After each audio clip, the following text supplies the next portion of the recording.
Richard Quigley. Question number 1, Mr Speaker. Minister. Mr Speaker, I am proud this government is investing £1 million into the Connect Fund to strengthen collaboration between communities across the UK.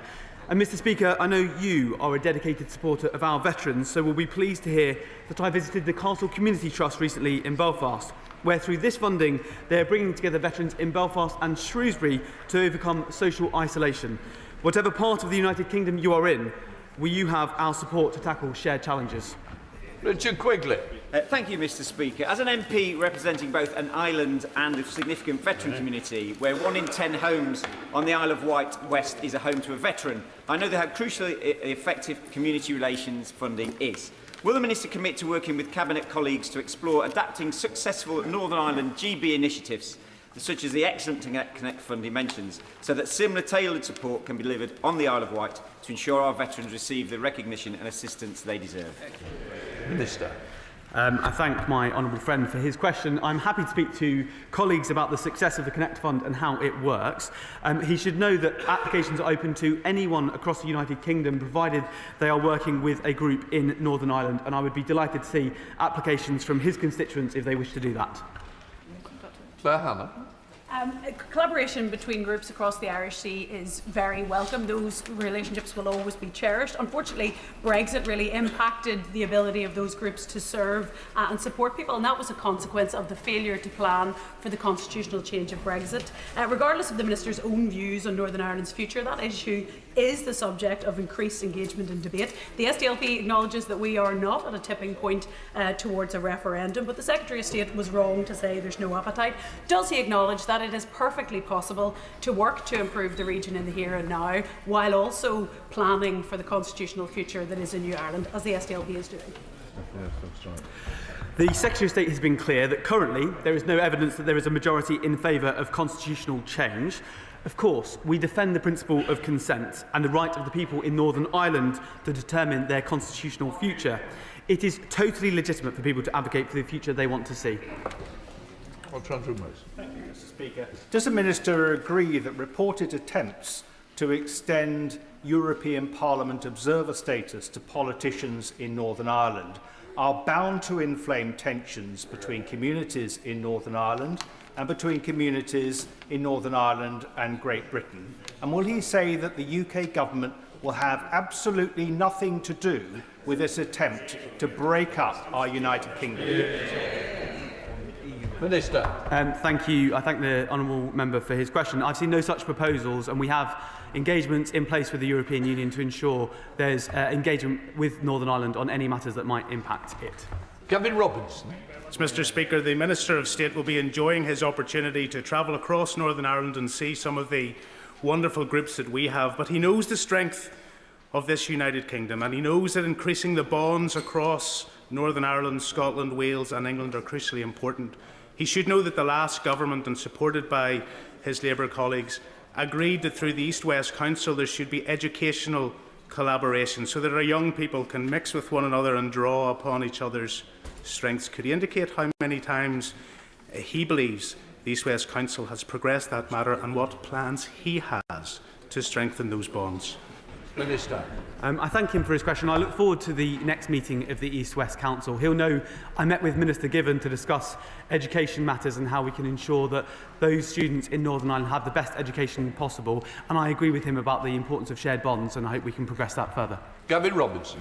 In drawing upon the bonds of our country, he will know that in Northern Ireland, whilst we have a greater than average growth rate than the rest of the United Kingdom, our productivity gap is still there, and at the back of that, our growth is masked by an over-reliance on our public sector. His colleagues agreed in the last Parliament, and I'm sure he does now, about cross-fertilisation between the Northern Ireland Civil Service and the Home Civil Service. What plans does he have to increase our ability to draw upon expertise and to encourage secondments across this United Kingdom? Minister. Thank you. I thank him for the opportunity to also champion the growth that's taking place in Northern Ireland with very exciting creative industries work, also the tech sector. On the opportunities for secondments and shared learning, I made the offer to the executive ministers I met last month that where we can share best practice, knowledge and learning, we should do so, and I'd be happy to take forward other suggestions he might have. Gregory Campbell. Number 2, Mr Speaker. Secretary of State. Thank you, Mr Speaker. I've met with a range of businesses and representative bodies, including the Federation of Small Businesses and the Northern Ireland Business Brexit Working Group, to discuss supply chains and how the government could improve guidance and support on the Windsor framework.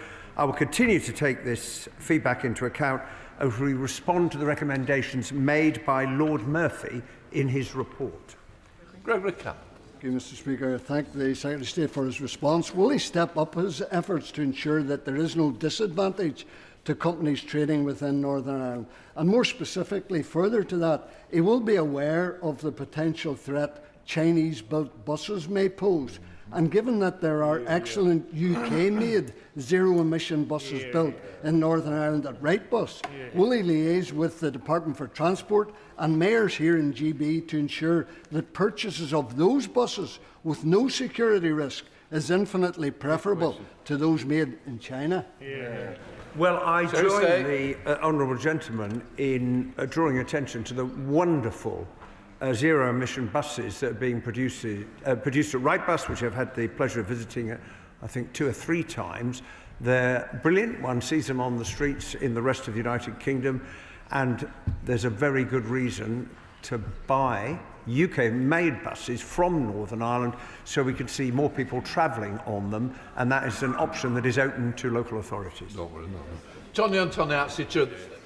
Thank you, Mr Speaker. Now, the Northern Ireland Affairs Select Committee has taken evidence from Lord Murphy regarding his review, and his review of the Windsor framework has made some very important recommendations that could support GB businesses moving goods to Northern Ireland. Can he update the House on his considerations of the Murphy review?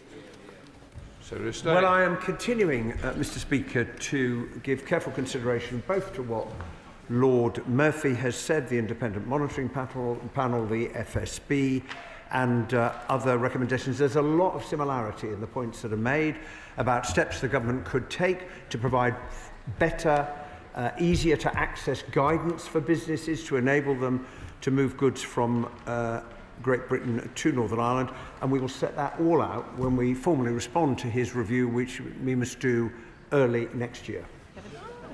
Shadow Minister Mike Wood. Thank you, Mr Speaker. Article 16 of the Northern Ireland Protocol says that where we experience diversion of trade, then we may take unilateral action. Now, the Secretary of State will be well aware that 3 reports in the past month have noted significant trade diversion affecting trade between Great Britain and Northern Ireland. So can he be clear with the House? Just how much trade diversion is he willing to stomach before he uses the powers he has under Article 16? I would say to the honourable gentleman, there are now 15,000 businesses that have registered under the UK internal market scheme. 97% of lorries moving from GB to Northern Ireland do not face any in-person checks at all. The goods are flowing, the goods are moving. It is in the end for businesses to decide to whom they sell and from where they purchase. But the Northern Ireland economy is doing extremely well, which shows that the problems that, and there are some, are not affecting its overall strength. Dr Breeton. Question number 3, Mr Speaker. Minister. Mr Speaker, Northern Ireland's creative industries are thriving and an important source of growth, a topic I have discussed with Northern Ireland executive ministers. Whether it is Derry Girls, Game of Thrones, Trespasses, Blue Lights or Line of Duty, which has just been renewed and will be filmed in Belfast, producers choose Northern Ireland for its world-class talent and studios. To coin a phrase, Mr Speaker, it's a sector that's sucking diesel. Mr Speaker, Disability History Month begins tomorrow, and I'm delighted that the Creative Diversity Network now reports the doubling of disabled people on and off screen since 2018 to 9% across the UK. The phenomenal BBC film An Irish Goodbye is one such example, starring Down syndrome ambassador James Martin and filmed in Northern Ireland. What is the Minister doing to ensure a further drive to double disability again on and off screen? My honourable friend speaks with enormous experience and I know wrote an impactful report employing the changemakers, I agree that expanding opportunities for disabled people to take part in creative industries is important. As my right honourable friend, the Secretary of State for Culture, Media and Sport often says, talent exists everywhere, but opportunity does not. That is why I'm pleased with that the Creative Industries New Entrances programme, delivered in partnership between Screen NI, the BBC and the Northern Ireland Executive, is working to broaden access for disabled actors. Jim Shannon. Mr Speaker, can I thank the Minister for that answer and also thank him for his energy and interest in Northern Ireland. We hope to have him in Strangford shortly for a visit. Between 2019 and 2022 there was an increase in economic value by 19% for the Northern Ireland film sector. There is potential for much more. The beautiful Ards Peninsula where I live in, not because it's beautiful because I live there, it's beautiful before I ever lived there, and in my constituency of Strangford, there is potential for much more. How does the Northern Ireland Office and the Minister intend to further work with Film NI to promote the high quality and the lower costs that Northern Ireland have? We have lots to offer. Let's take advantage of it. Shannon, the movie, I think. Come on with this stuff. If you're directing it, Mr Speaker, I look forward to my visit to Strangford. I don't see enough of the honourable member in this House. The creative industries in Northern Ireland are booming, as he says, and they're backed all of the way by this government. We have a modern industrial strategy, a 10-year plan to back our strengths and unlock potential. The government has committed to increasing investment in creative industries to £31 billion by 2035. Sam Russell. Before, Mr Speaker. Secretary of State. With permission, Mr Speaker, I will answer questions 4 and 6 together. The 2023 Legacy Act was rejected by all the major Northern Ireland political parties, as well as by our domestic courts, victims and survivors, and by many veterans who saw it as an affront to the rule of law that they sought to protect. The government took a significant step in fulfilling our commitment to repeal and replace the Act by introducing the Troubles Bill, which received its second reading yesterday. Thank you, Mr Speaker. I'm proud to represent a community with a lot of veterans, many of whom served in Northern Ireland. Can the Secretary of State tell me who is he engaging with to make sure that the protections for our veterans in the Legacy Act are as strong and effective as possible? Well, we have those protections have been drawn up following extensive consultation with veterans' organisations, and I gave the House a commitment yesterday evening that I will continue to talk to veterans, to the Royal British Legion and to the Veterans Commissions and others to make sure we get these right. Sir Hall. Thank you, Mr Speaker. My constituents Colin and Wendy Parry, whose 12-year-old son Tim, along with 3-year-old Jonathan Ball, were murdered in the 1993 Warrington bombing, and they've waited over 30 years for justice. Will the Secretary of State ensure that the government acts on the extracts of the Shawcross report and the 2018 Northern Ireland APPG recommendations and work across government to deliver justice for Libyan-sponsored IRA terrorism? And will he meet with me to discuss these matters? Secretary of State. Well, the whole House would once again want to express its sympathy to all the families affected by that terrible bombing. The government and predecessor governments have raised this issue with the Libyan authorities. It is a difficult process engaging with them. There are complications to do with the way in which their assets are held. This is a lead for the Foreign and Commonwealth and Development Office, and I will make sure that the appropriate minister hears the request that my honourable friend has made. Alex Easton.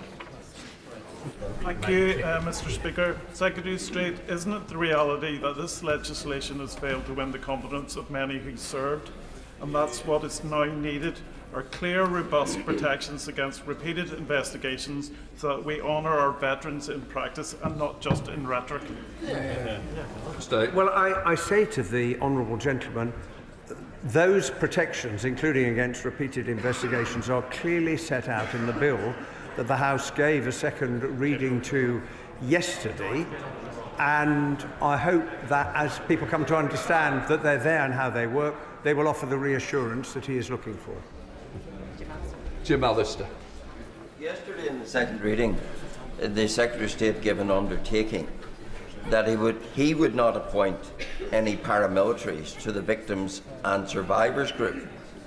In light of that undertaking, will he now underwrite it by indicating that he will accept an amendment to put into statutory form that there cannot be any paramilitary serving on the victims and survivors group. If his undertaking is good, then let's make it even better by putting in a statute.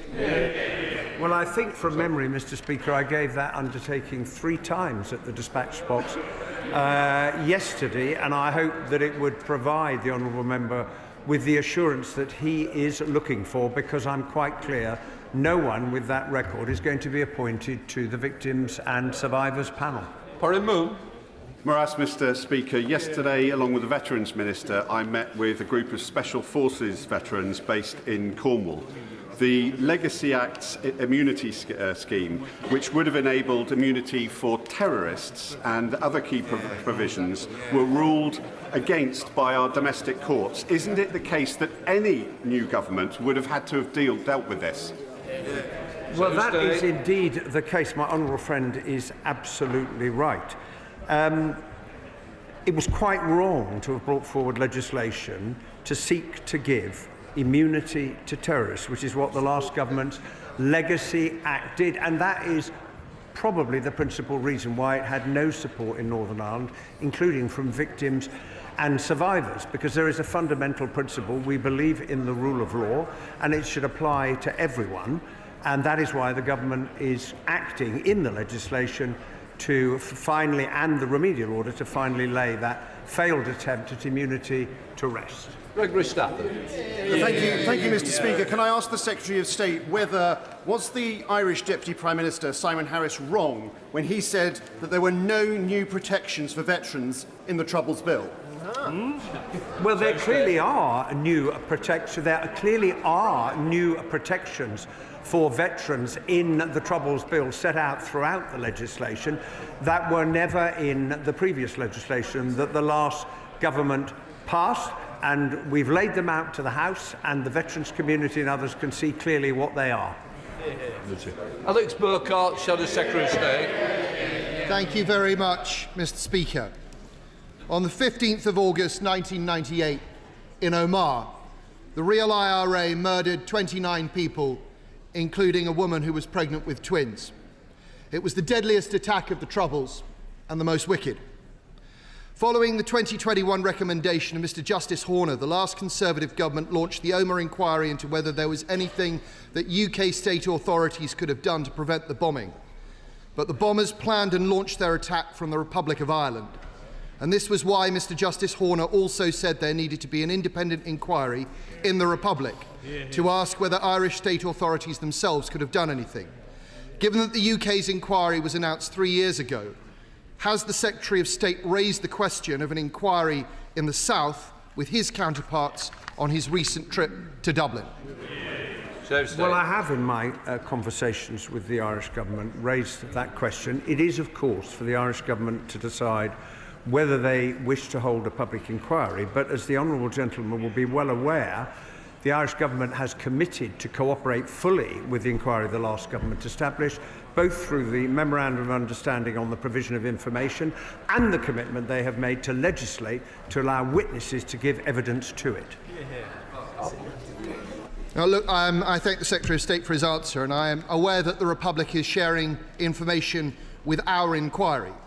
But the Secretary of State will be aware that the Omagh inquiry is only capable of answering questions about what UK state authorities did and did not do. But 4 years ago, Mr. Justice Horner said that there needed to be a parallel inquiry in the South. The victims and families recognise it. Does the Secretary of State recognise it? Well, I recognise both what the judge said in his judgment 4 years ago, and I strongly support what the last government did to establish a public inquiry. But it is a matter for the Irish government to make that decision. But I hope that with the cooperation, unprecedented cooperation, that the Irish government has undertaken to give to the inquiry, it will provide absolutely vital information for the inquiry to get to the bottom of what happened. Paul Cole, the Liberal Democrat spokesperson. Thank you, Mr. Speaker. As I hope the Secretary of State knows, my party and I are hugely supportive of his efforts to move beyond the Tory's failed Legacy Act, provided the legitimate concerns of our veterans are fully met. Can the Secretary of State detail specifically, either now or in writing later, with which veteran groups he has consulted on the wording of the bill and which ones have currently expressed acceptance of the bill as currently drafted? Well, I will very gladly, if I may, write to the honourable gentleman to set out the veterans' organisations that the government, myself, the Defence Secretary and the Armed Forces Minister have engaged in drawing up those protections, and I've already indicated to the House the groups we will continue to talk to as we take that work forward. Matt Tobin. Question number 5, please, Mr Speaker. The government's new partnership with the EU aims to deliver a broad range of economic benefits for Northern Ireland, including smoothing flows of trade, protecting the UK's internal market, reducing costs for businesses and benefiting firms who move agri-food and plants from Great Britain to Northern Ireland. Matt Tobin. Thank you, Mr Speaker, and I thank the Secretary of State for his answer. Does he agree with me that aligning safety standards and cutting red tape for checks and paperwork is precisely the kind of support for growth and trade that this government promised to deliver for business when it was elected last year?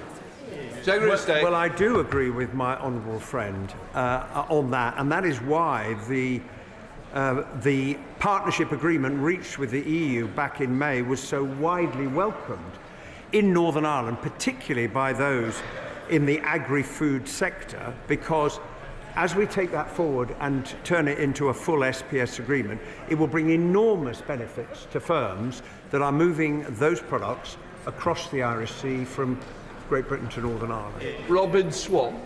Which, Mr Speaker, come the 1st of January, veterinary medicines in Northern Ireland will be reduced by 40% according to the current suppliers over there. What steps has the government taken to ensure the supply of veterinary medicines into Northern Ireland, which ensure animal health, but also have a link into human health as well? Well, as the honourable gentleman will be aware, we've had the Veterinary Medicines Working Group. We've been working very closely with the industry. We have set out 2 schemes, the Veterinary Medicines Health Situation Scheme and the Veterinary Medicines Internal Market Scheme, drawing on the cascade, and we are confident that that will ensure the continued supply of veterinary medicines from the 1st of January to vets and farmers and others who need them. Joe White. Question number 7, Mr Speaker. Seriously. The Northern Ireland Troubles Bill will retain Part 4 of the 2023 Legacy Act, which includes provisions for memorialisation. I would welcome views and suggestions on how to take this forward, including on whether any new memorials should be established. Joe White.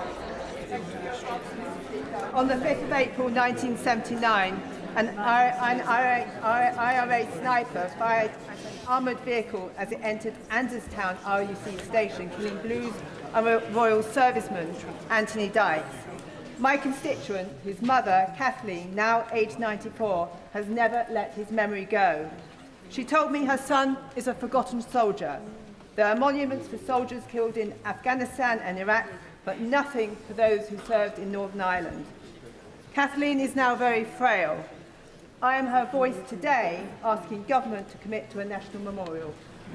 Well, first of all, could I express on behalf of the whole House our condolences to her on the loss of her son all those years ago. I would say that the names of those service personnel who died on deployment to Operation Banner are rightly listed on the Armed Forces Memorial at the National Memorial Arboretum as a lasting record of their sacrifice, and I don't know whether my honourable friend's constituent has had a chance to visit there. Perhaps it's something she might like to facilitate. Father of the House, Sir Edmund Lee.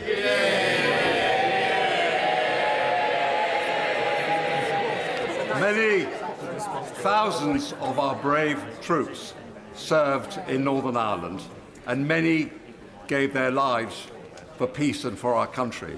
Does the Secretary of State agree with me that they deserve a permanent memorial, not some of them to be prosecuted. Well, as I indicated in answer to the earlier question, there is that memorial already at the National Memorial Arboretum. There are other places in which the service and sacrifice of those who served the state is recorded, including the RUC Memorial Garden that I've had the opportunity to visit, and it was an extremely moving occasion as one looks at all of the names and remembers the huge sacrifice that all of those people made in defence of freedom in Northern Ireland. Before I come to Prime Minister's questions, may I extend a warm welcome to the President of the National Council of Slovak Republic and his delegation, who are with us in the gallery today. And may I also welcome the new Chief Minister of St Helena. We now come to questions to Prime Minister Kit Malthouse. Number one. Prime Minister. Mr Speaker, let me start by congratulating Scotland on their magnificent victory last night, qualifying for the World Cup for the first time since 1998. I didn't realise you were all Scottish MPs, Prime Minister.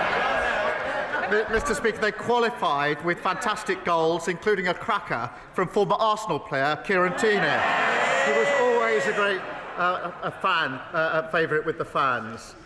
Mr Speaker, my thoughts are with the communities across the country affected by severe flooding, particularly in Monmouthshire. I've been liaising with the First Minister of Wales and want to thank all our emergency services for their response. Mr Speaker, my thoughts are also with the family and loved one of Royal Fleet Auxiliary member James Elliott, who has sadly been lost. I know the contribution that personnel of the Royal Fleet Auxiliary make and the risks that they take in the line of duty. My thoughts, and I'm sure the thoughts of the whole House, are with those who knew him at this tragic and difficult time for them. Mr Speaker, last Thursday I visited Anglesey to announce the construction of the country's first small modular reactor. That's the biggest investment in North Wales in a generation, creating more than 6,000 jobs. On Monday, we introduced the largest overhaul of the asylum policy in modern times, restoring control, fairness and creating safe and legal routes.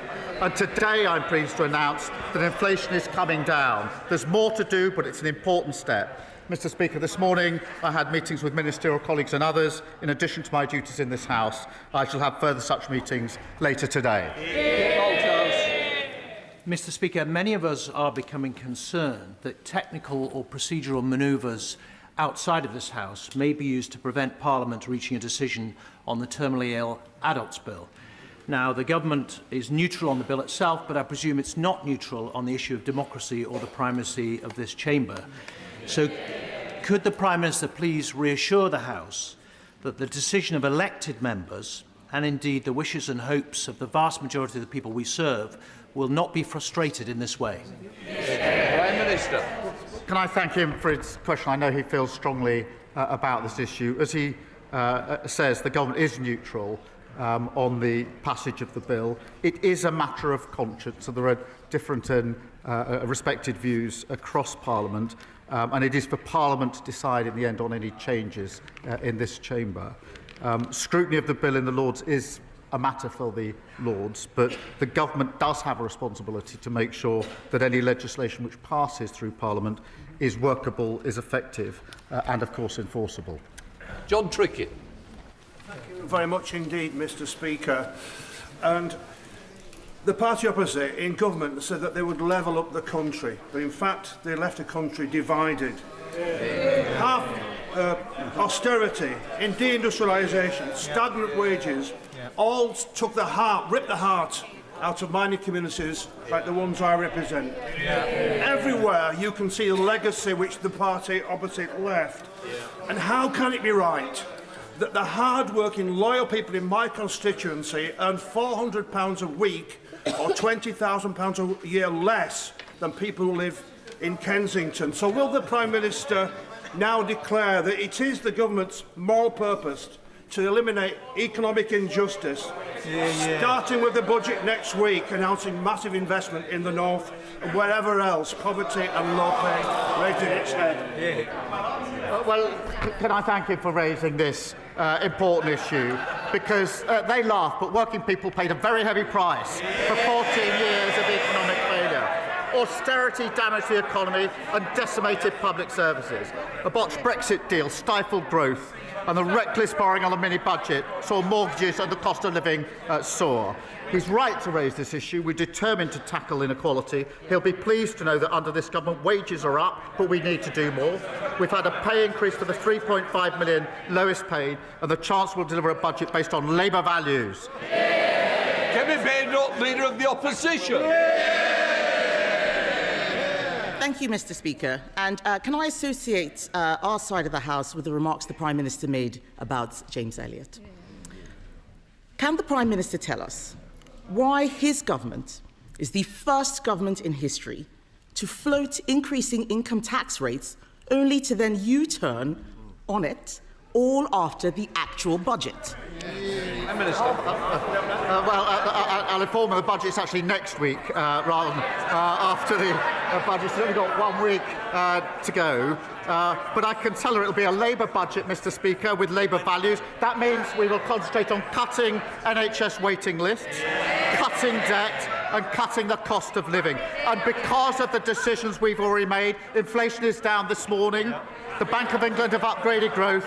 We've got a record £230 billion of investment into this country under this government.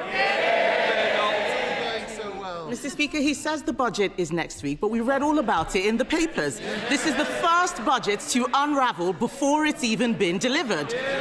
The Chancellor's cluelessness, I'm afraid, is damaging the economy now. The Prime Minister needs to end this shambles. So can he confirm today that he won't break another promise by freezing income tax thresholds? Mr. Speaker, the budget is 1 week today and we will lay out our plans. But what we won't do, Mr. Speaker, I've said what we will do in terms of protecting the NHS and public services. What we won't do is inflict austerity on the country as they did. It caused huge harm. What we won't do is inflict a borrowing spree like Liz Truss did, also inflicted and did huge damage. Mr. Speaker, have they learnt anything? She's apparently got a golden economic rule, I think. So it's a very important rule, this golden rule. That there's this £47 billion of cuts with no detail. No wonder the Institute of Government says they're on very shaky foundations. They haven't listened and they haven't learned. Mr. Speaker, it is quite clear that they are going to freeze thresholds. We didn't get a clear answer from them, but this is really important. Because in her budget speech last year, the Chancellor said, and I quote, "I am keeping every single promise on tax that I made in our manifesto. So there will be no extension of the freeze in income tax and national insurance thresholds." Why was freezing thresholds a breach of the manifesto last year, but it isn't this year? Mr. Speaker, every week she comes along and speculates and distorts. Last year, Mr. Speaker, last year they predicted recession. And what did we get? The fastest growing economy in the G7 in the first half of the year. They opposed NHS investment, and what do we get? 5 million extra appointments in the first year of a Labour government. They tried growing the economy with millions on NHS waiting lists, with our schools crumbling and holes in our road. It didn't work. What do they want to do now?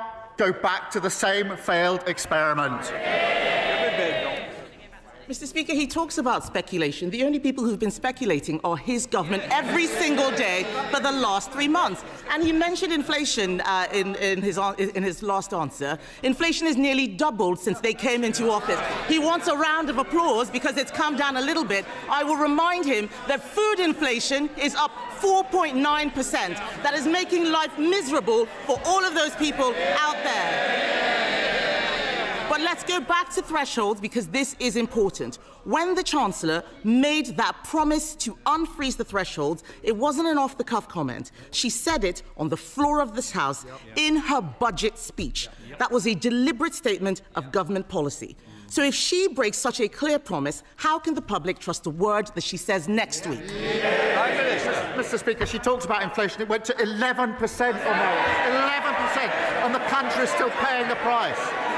Inflation is down this morning, wages are up, and we've had 5 interest rate cuts, and that's because our fiscal rules are ironclad. And the Leader of the Opposition and the party officers have no credibility on the economy. She was Treasury Minister during the worst decline in living standards on record. And she said that Liz Truss got the mini-budget 100% right. Not much room for flexibility there. 100%, that's pretty full marks, Mr. Speaker. She might want to tell us if that's still her position, 100% right for Liz Truss. Mr. Speaker, I was Treasury Minister at the height of the pandemic. We cleaned up that mess. Maybe he could clean up some of his own mess. And I'm going to repeat what the Chancellor said, because it's quite clear that the whole front bench has forgotten. She said, "I have come to the conclusion that extending the threshold freeze would hurt working people. It would take more money out of their pay slips, and yet that's what they're planning to do next week." And all of this speculation is having real-world consequences. Just this morning, the UK chair of ExxonMobil said, and I quote, "The government needs to understand that the whole industrial base of the UK is at risk unless they wake up and realise the damage their economic policies are doing." Mr. Speaker, can the Prime Minister tell us, is the loss of UK industry the price the country has to pay for having a clueless Chancellor? Mr. Speaker, let me just say about ExxonMobil, it is a difficult time for the workforce there, and we must focus on supporting them. We've been meeting the company for over 6 months and explored every possible reasonable avenue. They've been facing losses for the last 5 years. It's best to do the detail before you chunter. And they're currently losing £1 million a week. But she talks about policy and approach. On energy policy, she follows reform. On the European Convention, she follows the man who wants her job. And when her shadow minister said we should deport people lawfully here to achieve cultural coherence, she pretended that it didn't happen. I could go on. She was the Trade Secretary that didn't sign any trade deals. Cheerleader for the mini-budget, cheerleader for open borders, and when they were crashing the economy, botching Brexit and running down the NHS, she was right at the centre. She hasn't got an ounce of credibility. Mr. Speaker, on energy policy, what we are doing is listening to industry. What happened, I had a round table. Mr. Slinger, please. We don't want to have to sling you out. Mr. Speaker, just this morning, we heard from the chair of one of our largest energy companies. Last week, I had a roundtable with energy companies, and what they had to say about this Prime Minister and his energy secretary is unprintable. They are absolutely furious. Our oil and gas industry is dying, and he's standing there saying he had meetings. People out there are struggling, Mr. Speaker. The budget chaos is causing real anxiety. People aren't buying houses, businesses aren't hiring, and they are cancelling investment decisions. 2 weeks ago, the Chancellor called a ridiculous press conference to blame everyone else for her having to raise income tax. Then last week, she U-turned on her own U-turn. Instead, we can see they're planning to freeze income tax thresholds, something she said last year would be a breach of their manifesto. They are making it up as they go along.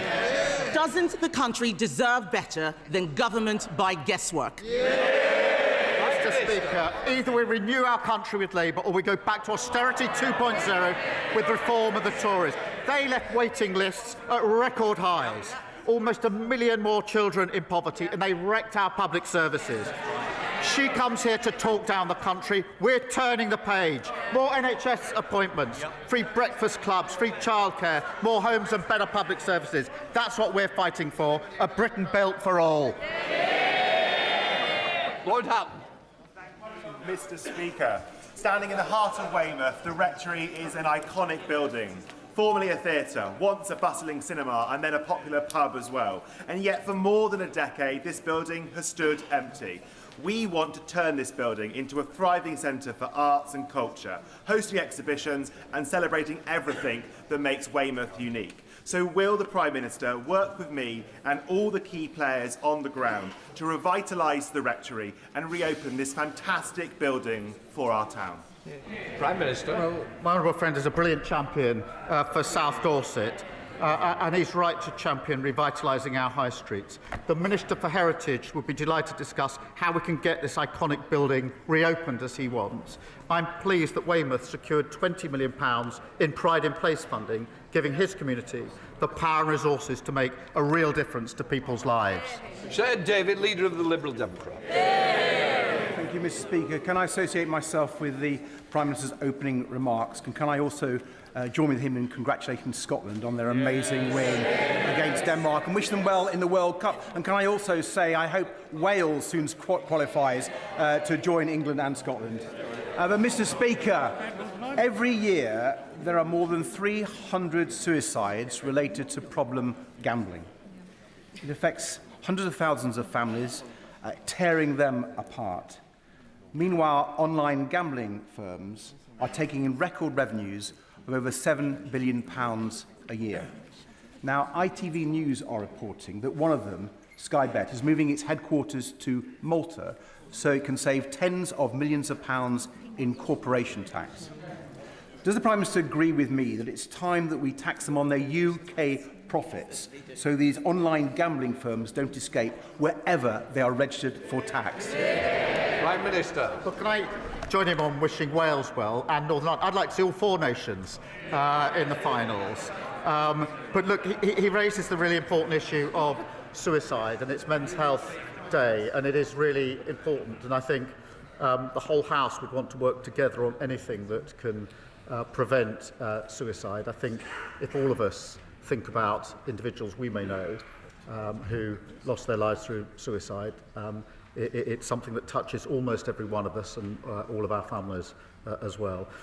We will, of course, look at the link between suicide and gambling and take whatever measures we can to reduce suicide. It's a very important issue. Sir David. For his reply, and we look forward to the government coming forward with action on that.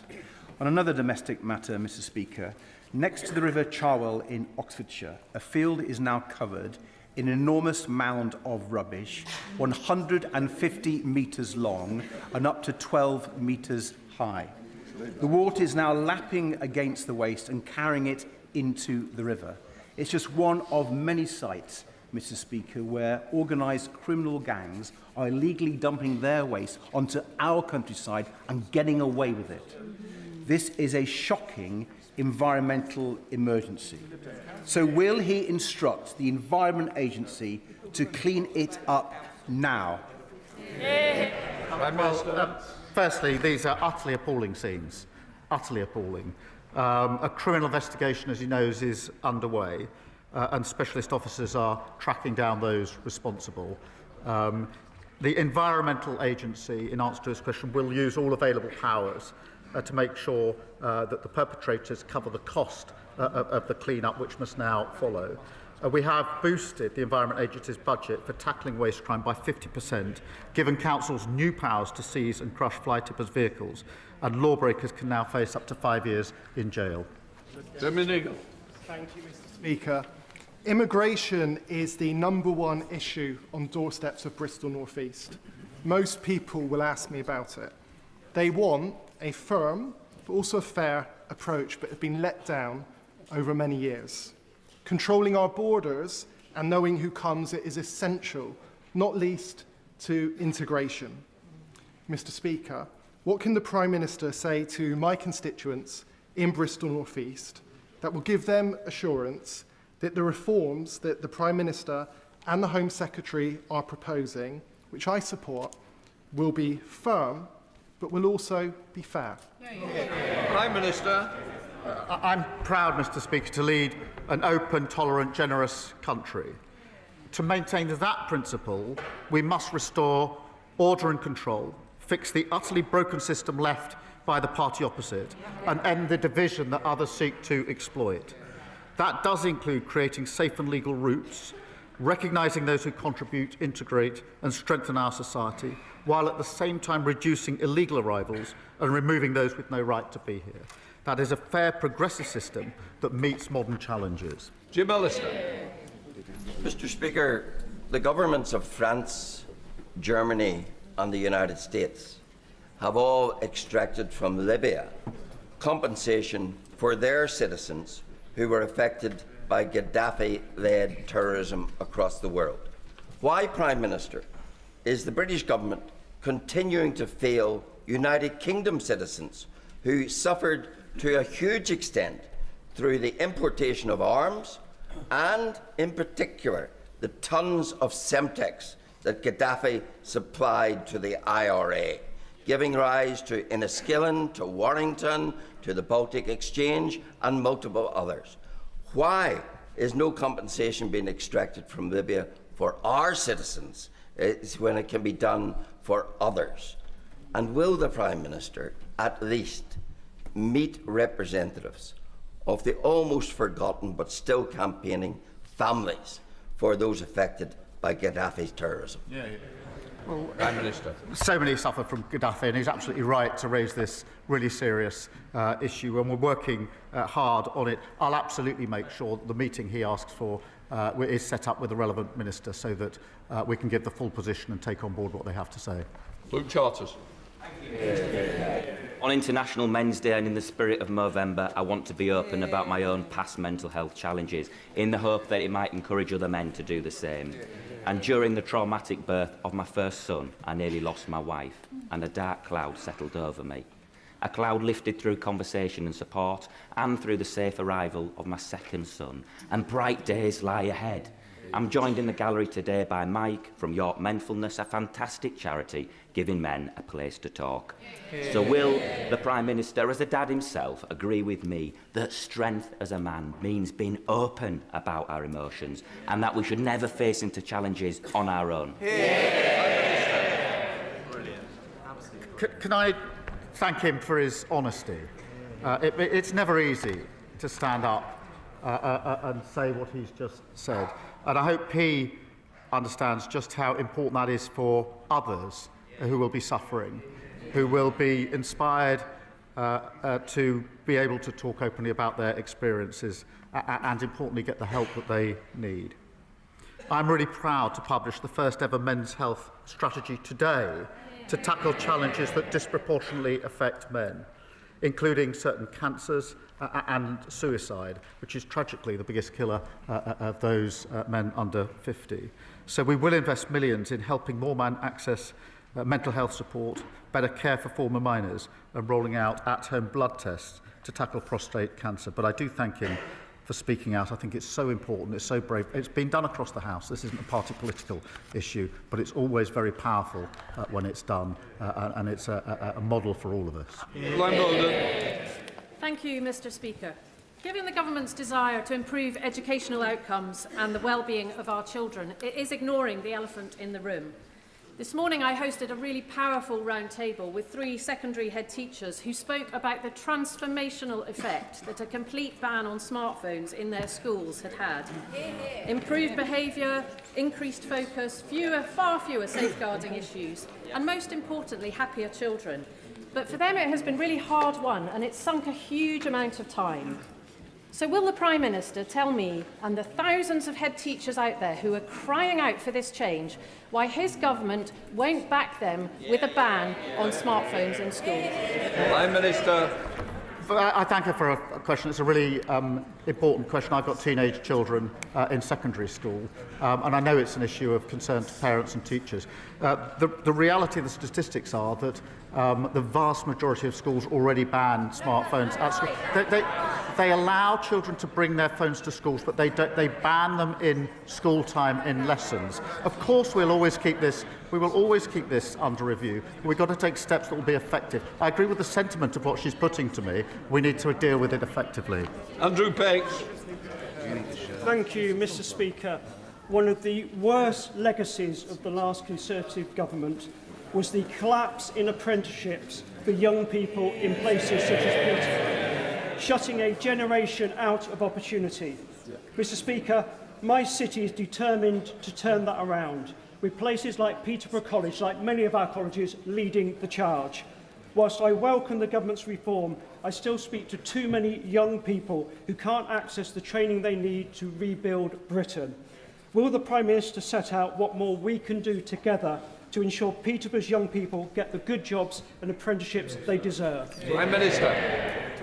Well, I thank him. His dedicated campaign means Peterborough has one of the first youth guarantee pilots in the country. Mr. Speaker, we inherited an awful situation where almost 1 million young people were not earning or learning. We refuse to accept that. That's why we're delivering the new youth guarantee, investing a record £3 billion into apprenticeships and increasing the national minimum wage for 16 to 20-year-olds. The reform and the Tories say the minimum wage is too high. They're totally wrong. We're going to focus on every young person to give them the chance to succeed. Anderson. Thank you, Mr. Speaker. Whilst the Labour front bench continue to peddle their own form of dog whistle politics, Reform UK...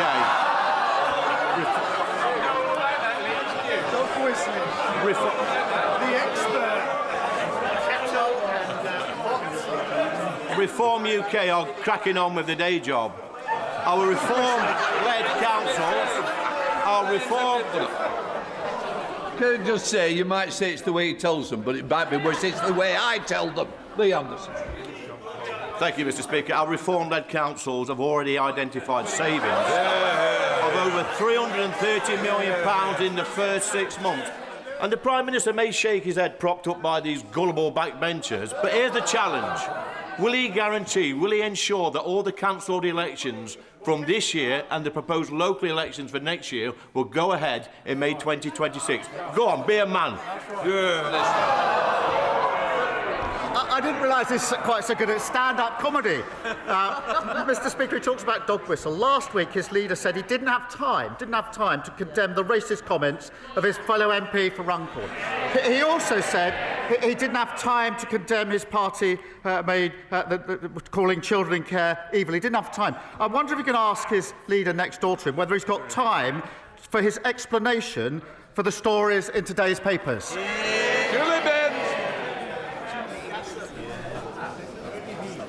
Mr. Speaker, over the summer, large quantities of illegal cigarettes were seized in shops in my Carlisle constituency. However, many of those shops will reopen the very next day.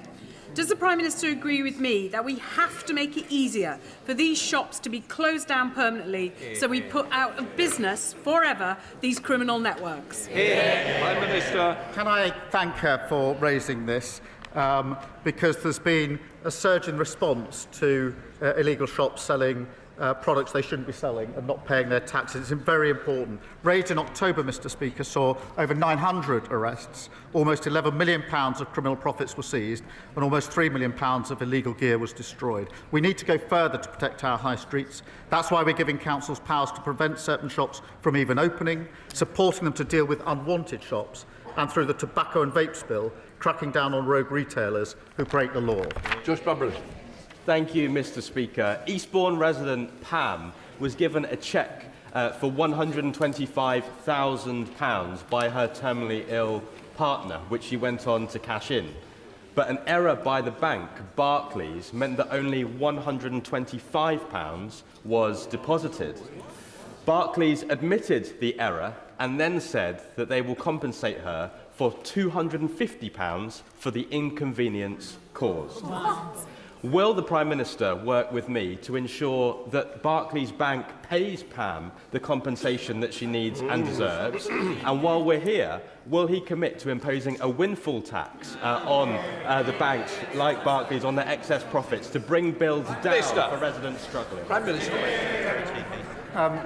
The case of his constituent Pam is staggeringly bad, absolutely terrible.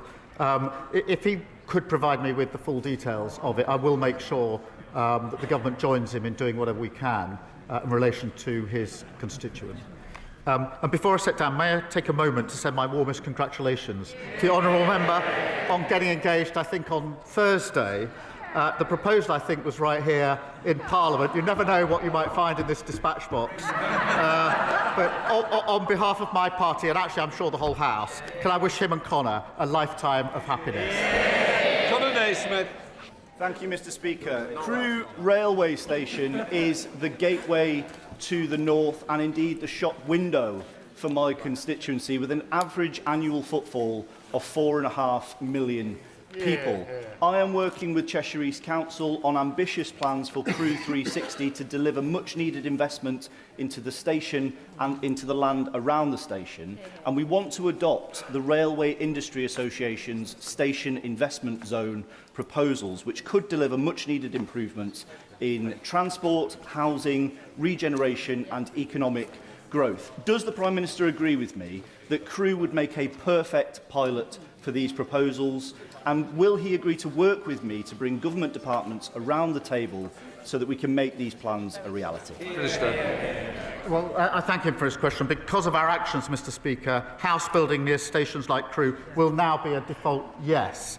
That means tens of thousands of homes delivered far sooner for families with great transport links as standard. I'll make sure that he meets the relevant ministers to drive forward growth. Every step we've taken to deliver more homes has been opposed by the parties opposite. They're the blockers, Labour are the builders. James McMurdoch. Thank you, Mr Speaker. Mr Speaker, it is an open secret that the gig economy is a magnet for organised crime and illegal workers. As Christmas approaches and demand increases, so do the associated risks. Will the Prime Minister please explain why enforcement in this area is so low and what he will do to restore order? Well, we're delivering a record crackdown on illegal working in the gig economy, expanding the right to work and facial recognition checks, which are really important. We're also introducing a new criminal offence of trespassing with intent to commit a crime through the Place and Criming Bill. Mr Coteau. Thank you, Mr Speaker. Based on their reactions, care or remember, but every day I see the cost to my constituents in Bournemouth West of years of cuts to public services. Youth services gone, neighbourhood policing decimated, no NHS dentist appointments. So can the Prime Minister confirm there will be no return to austerity under this Labour government? I certainly can. But the austerity that they imposed on the country destroyed our public services, and we're still paying the price. We'll be cutting waiting lists, cutting the debt and cutting the cost of living. Fair choices to secure Britain's future, not a return to the failure of the party opposite. Jack Rankin. Thank you, Mr Speaker. The Prime Minister has expressed sincere regret for appointing David Cogan to the Independent Football Regulator. Will he now put on record the full amount Mr Cogan has donated to his leadership campaign and his party, any hospitality he's received, and whether he declared these interests before appointing him? Prime Minister. They were all declared properly. Not the amount. Mr Speaker, this Friday we commemorate the 51st anniversary of the Birmingham pub bombings, in which 21 people lost their lives in what is still the largest unsolved murder in our history. The families do not believe that the approach set out by the government will discover the truth and that only a public inquiry will do. Can we now have the meetings in order to hear the families' concerns direct and agree an approach that will command not just confidence but will find the truth of who bombed Birmingham? Prime Minister. Well, can I extend my deepest sympathies that remain with the bereaved and survivors of the horrific pub bombing in Birmingham in 1974. We do believe the most appropriate route is through the Independent Commission for Reconciliation and Information Recovery, but Honourable Friend has raised this issue directly with me, and of course I'll make sure that the relevant meeting is set up so that he and the families can put their point of view for us to consider. Mr. Speaker, you and the Chamber will be well aware that I represent the biggest and most remote constituency in the UK. And I'm bound to say, Mr Speaker, that in it, bank branches are becoming rarer than sightings of the Loch Ness Monster. We have no banks at all in the huge county of Solent. Now, we have legislation that provides for access to cash, but what we don't have is legislation that provides for face-to-face banking services. So I'd be deeply grateful if the Prime Minister would ask the Treasury to meet with me to discuss how we might update the Financial Services and Markets Act to include some form of access to cash provision that would preserve face-to-face banking for my constituents and other remote areas. Mr. Speaker, I know how important face-to-face banking is to local communities. As he knows, we're rolling out banking hubs. Decisions over location are taken independently, but they should be rolled out wherever there is a need for one. And of course, there's more to come. I will, in answer to his question, make sure that he gets the meeting that he requests so that we can have a look at the proposal. Afzal Khan. Thank you, Mr. Speaker. As the Prime Minister is aware, November marks Islamophobia Awareness Month. This Labour government has shown a steadfast commitment to supporting Muslim communities, particularly through consulting on the definition of Islamophobia. Given anti-Muslim hate is at record levels in the UK, can the Prime Minister outline the steps this government will take to tackle a rising level of racism, xenophobia against the Muslims in Britain? Minister. Can I thank him for raising this important issue? He's always been a strong champion on this. Anti-Muslim hatred is abhorrent, Mr. Speaker, and has no place in our society. And the increase in incidents must be addressed. It's why we're increasing funding to protect mosques and Muslim faith schools across the country. It's why we've announced a new fund to monitor anti-Muslim hatred and support victims. And we continue to work on the definition of anti-Muslim hatred. I would. Thank you, Mr. Speaker. Everyone who cares about media independence and freedom will be relieved that, that Redbird have recognised that they cannot run the Telegraph. But there are serious concerns that they will burden the paper with unsustainable debt if the title is sold for less than £500 million. So will the Prime Minister step in to prevent this from happening and enable a sale at a lower price if necessary, without this toxic debt burden? Prime Minister. Well, he raises a serious issue. I'm not quite sure what he's asking the government to do. To step in and nationalise it, I don't think would be the right thing.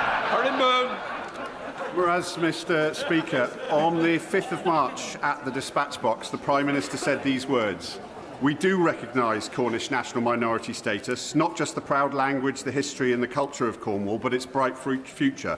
Since then, I've repeatedly asked ministers for Cornwall's unique place on this island to be recognised through devolution. When the devolution bill comes back to the House next week, will the Prime Minister help me explicitly enshrine Cornish devolution and Cornish national minority status in that bill?" Prime Minister. Can I thank him for his question? Of course, he has raised this issue with me on a number of occasions already. He's a great champion for Cornwall. We will ensure that Cornwall's national minority status is safeguarded in any future devolution arrangements. We have provided £500,000 to support distinctive Cornish culture, including the Cornish language. So David. The Prime Minister knows that last week 9 four-star generals made plain that yesterday's Northern Ireland bill is doing harm to the British Army already. Most acute damage is being felt by the Special Air Service.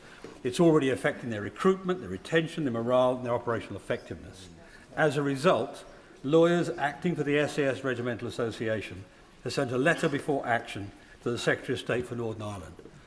I know of no precedent for this in the entire history of the British Army, and it's because it's so important. It reflects how important it is. So can I make a plea to the Prime Minister?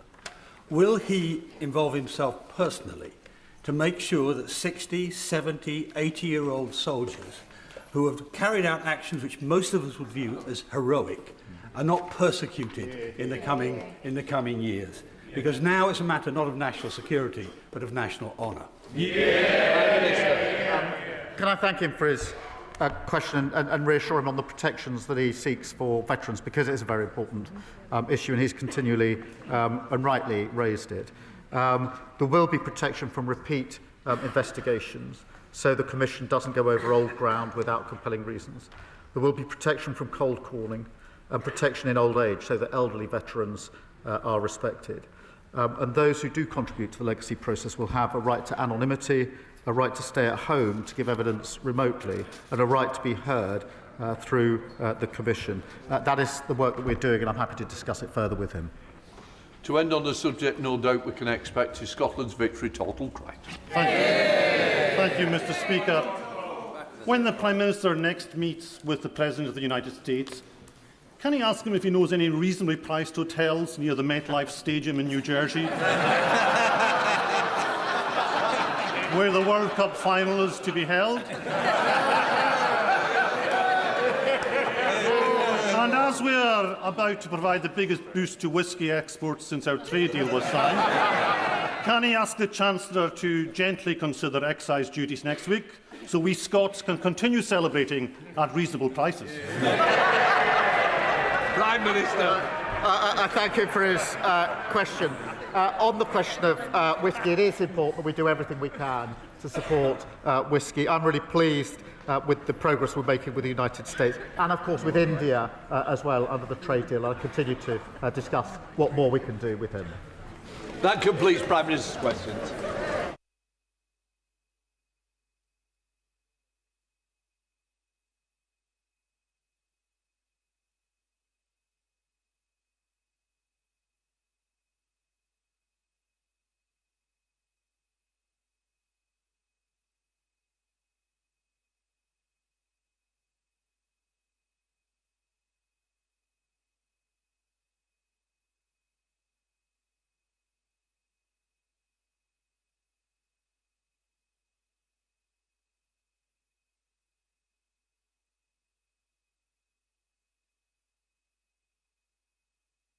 Right, we now come to the urgent question. Mrs Davies. Thank you, Mr Speaker. To ask the Secretary of State for Wales if she will make a statement on the aftermath of the recent severe flooding impacting Monmouthshire and what support will be made available for those affected. Sorry, Minister. Thank you, Mr Speaker. My first thoughts are, and those of the Secretary of State, are with all of those people, those businesses affected by the flooding over the weekend. The impact in Monmouthshire has been devastating for local residents and traders, and I know that honourable members across the House will be thinking of them as they recover from this dreadful storm. I'm here because the Secretary of State is in Monmouthshire to thank first responders, to meet the community and thank them for their efforts. She's there with the local member for Monmouthshire, who I know has been supporting her community since the flooding right across the weekend.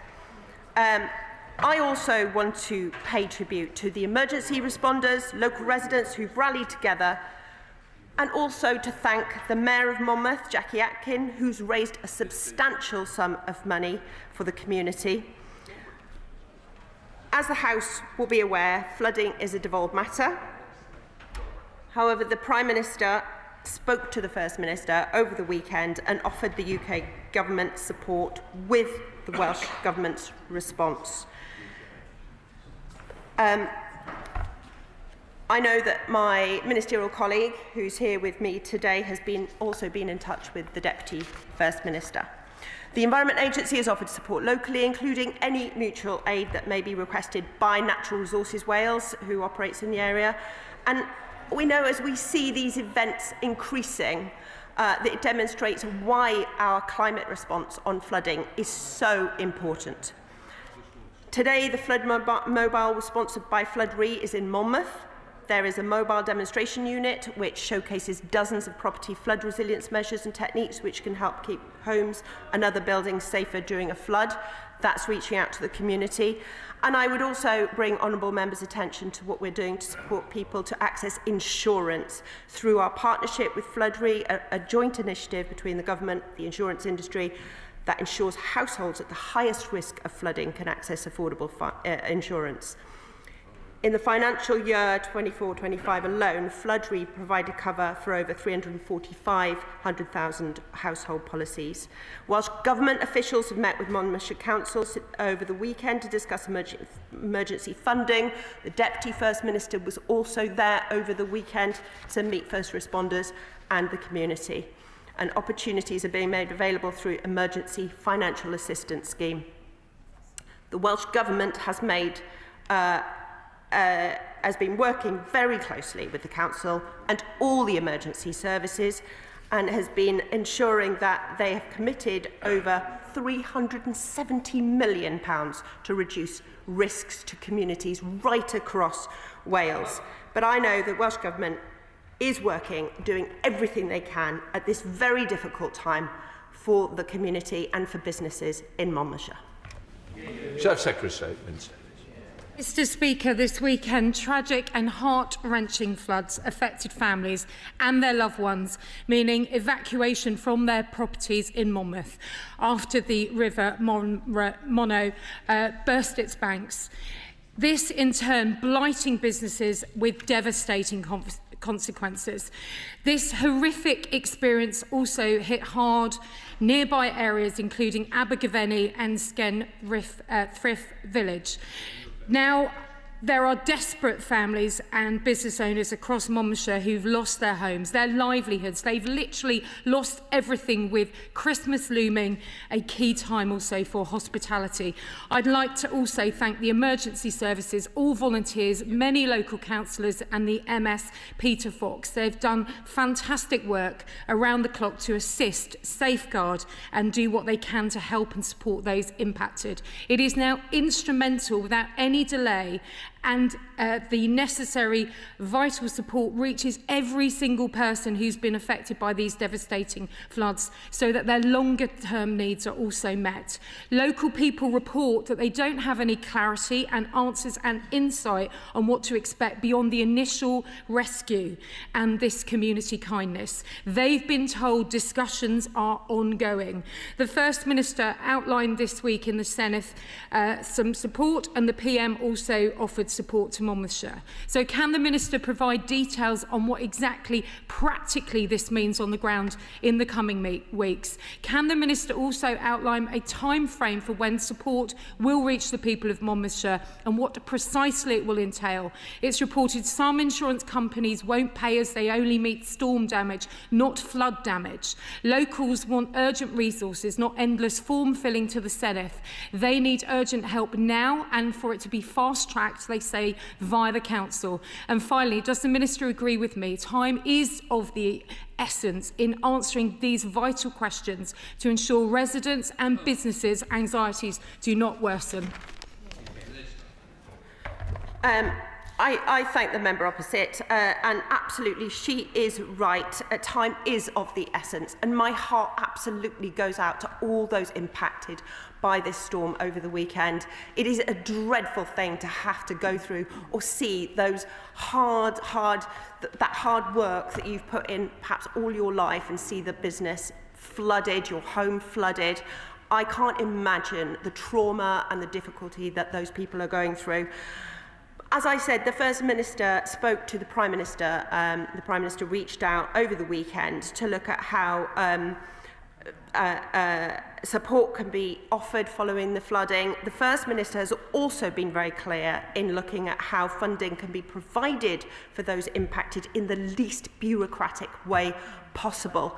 Look, the nature of that support, you know, we're a few days after that event. The nature of that support will become clear as this clean-up continues, as we see the days go on. We'll be working with emergency services, we'll be working with those impacted. The Welsh Government has emergency financial assistance schemes for just these very scenarios, and they have been kicked in and they are being used. Proposals for support are being prepared. Local government finance officials are there on the ground. The Secretary of State is there on the ground today. We are doing all we can, working hand in hand with the Welsh Government, with the Council, with the mayors, and making sure that those impacted get the support they need as quickly as possible. Jessica Moore.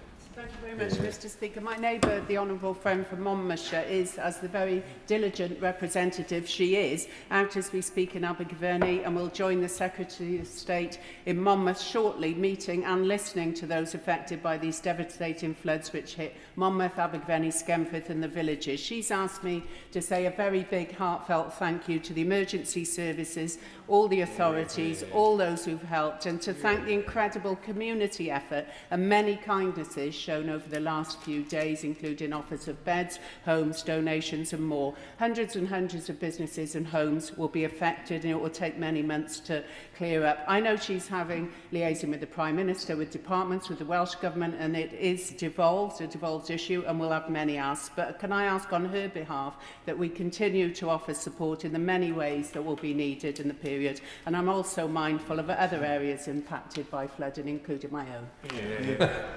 Minister. I thank my honourable friend. She makes an excellent point. The member for Monmouthshire has been so diligent. I was on the phone with her over the weekend. I know that she's been speaking to Welsh Government. I myself was on the phone to the Deputy First Minister over the weekend, and in contact with Natural Resources Wales and local community groups. She has been out there in her wellies helping that clean up, and I know she feels it as deeply as some of those impacted. The support will be there. We will continue to work together. What's important here, despite the, yes, flooding is devolved, but this matter reaches right across. And wherever we can help, we will. And we are working together to ensure that we, at pace, resolve and help the people that need it. Amen.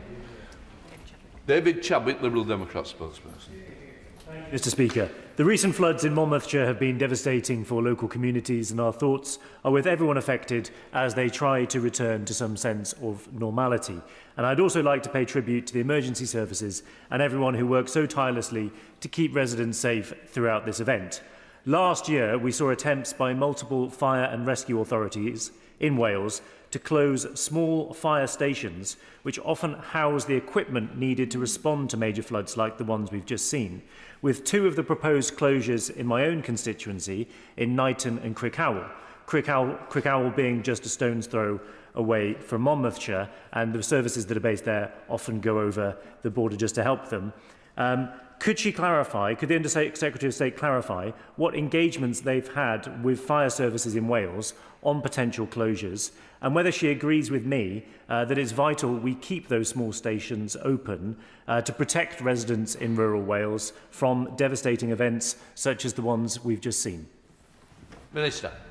I thank the member for his question. Look, I also want to pay huge tribute to the first responders, to the emergency units, to the fire rescue service, who absolutely did an outstanding job and continue to do that outstanding job over the weekend and now and into the future, but right across Wales. And it is important that we protect those putting themselves in danger and supporting people in need. I'm happy to write to the honourable member about the details of the closures. And I'm happy to get back to him on that. Nick Smith. Thank you, Mr Speaker. Blaenau Gwent and Rumney neighbours, Monmouthshire. Last winter, we experienced coal tip slipping because of heavy rain then. People experiencing flooding deserve all our support. So can the Minister please explain and tell us more about the support available to residents claiming insurance or emergency financial help to help them get through this really difficult time? Minister. I thank the member, and he's been a really strong advocate in this area, so I thank him for that. We have pledged £143 million from the UK government for coal tip safety in this Parliament, and I know that this is a big issue that needs to be continually monitored. I know that coal tips were being monitored over the weekend throughout Storm Claudia, and they will continue to be, but this government takes this very seriously and is investing in their safety. Sir Julian. Could I appeal to the Minister to help us in one way, because although this is a devolved matter, it is possible in the internet age very easily to make charitable donations. So could she perhaps investigate whether there is a reliable local charity to which people across the country can make donations, and perhaps circulate the details of that after the end of this question? Minister. Well, I absolutely thank the honourable member for his suggestion, and I will absolutely take that back because look, there's been a lot of money raised locally. I mentioned the local mayor who has raised a significant amount of funds, which is fantastic. But I know that a lot of people will want to help, so I will absolutely take that back. Thank you. Thank you, Mr. Speaker. I want to also pay tribute to all those affected, the emergency responders, and to my honourable friend from Monmouthshire for the tireless effort she's put in since this happened. I'm grateful to the Minister for what she said and what the Prime Minister said earlier about the conversations and constant interaction between ourselves, the UK Government and the Welsh Government and the First Minister. That collaboration between both our governments when there are civil emergencies like this is integral. So will she assure me that those collaboration will continue and that the people of Monmouthshire will have everything they need from us, and we will push the Welsh Government to do everything that they can in order to ensure that those affected get through this crisis? I thank my honourable friend for raising that important point. And yes, collaboration is key. And in situations like this, where speed is of the essence, it is important that we work together quickly, seamlessly. I know my honourable friend, the Minister for Flood and Water, has been in touch with the Deputy First Minister and also with the member for Monmouthshire. And we will all continue to work together to resolve this, to make sure that those impacted get the support and help as quickly and seamlessly as possible. Bentley.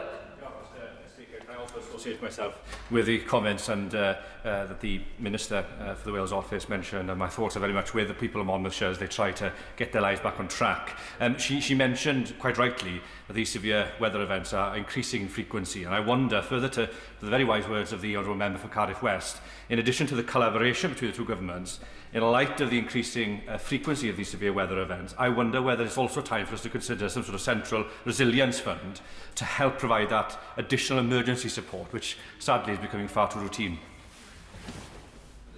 I thank the honourable member, and he quite rightly points out that important link between climate change and increased flooding, which I mentioned earlier. And it is very important to note that we do need that resilience. We do need to build that into communities, to housing, and I know that there is a fund that exists. We're putting that funding in. This government takes it very, very seriously in terms of investing in that, whether that's new builds, whether that's existing builds, whether that's communities at risk, businesses at risk, infrastructure at risk. We absolutely need to ensure with changing weather patterns, increased rainfall and further flooding, we need to make sure our communities, that people across the country are safe.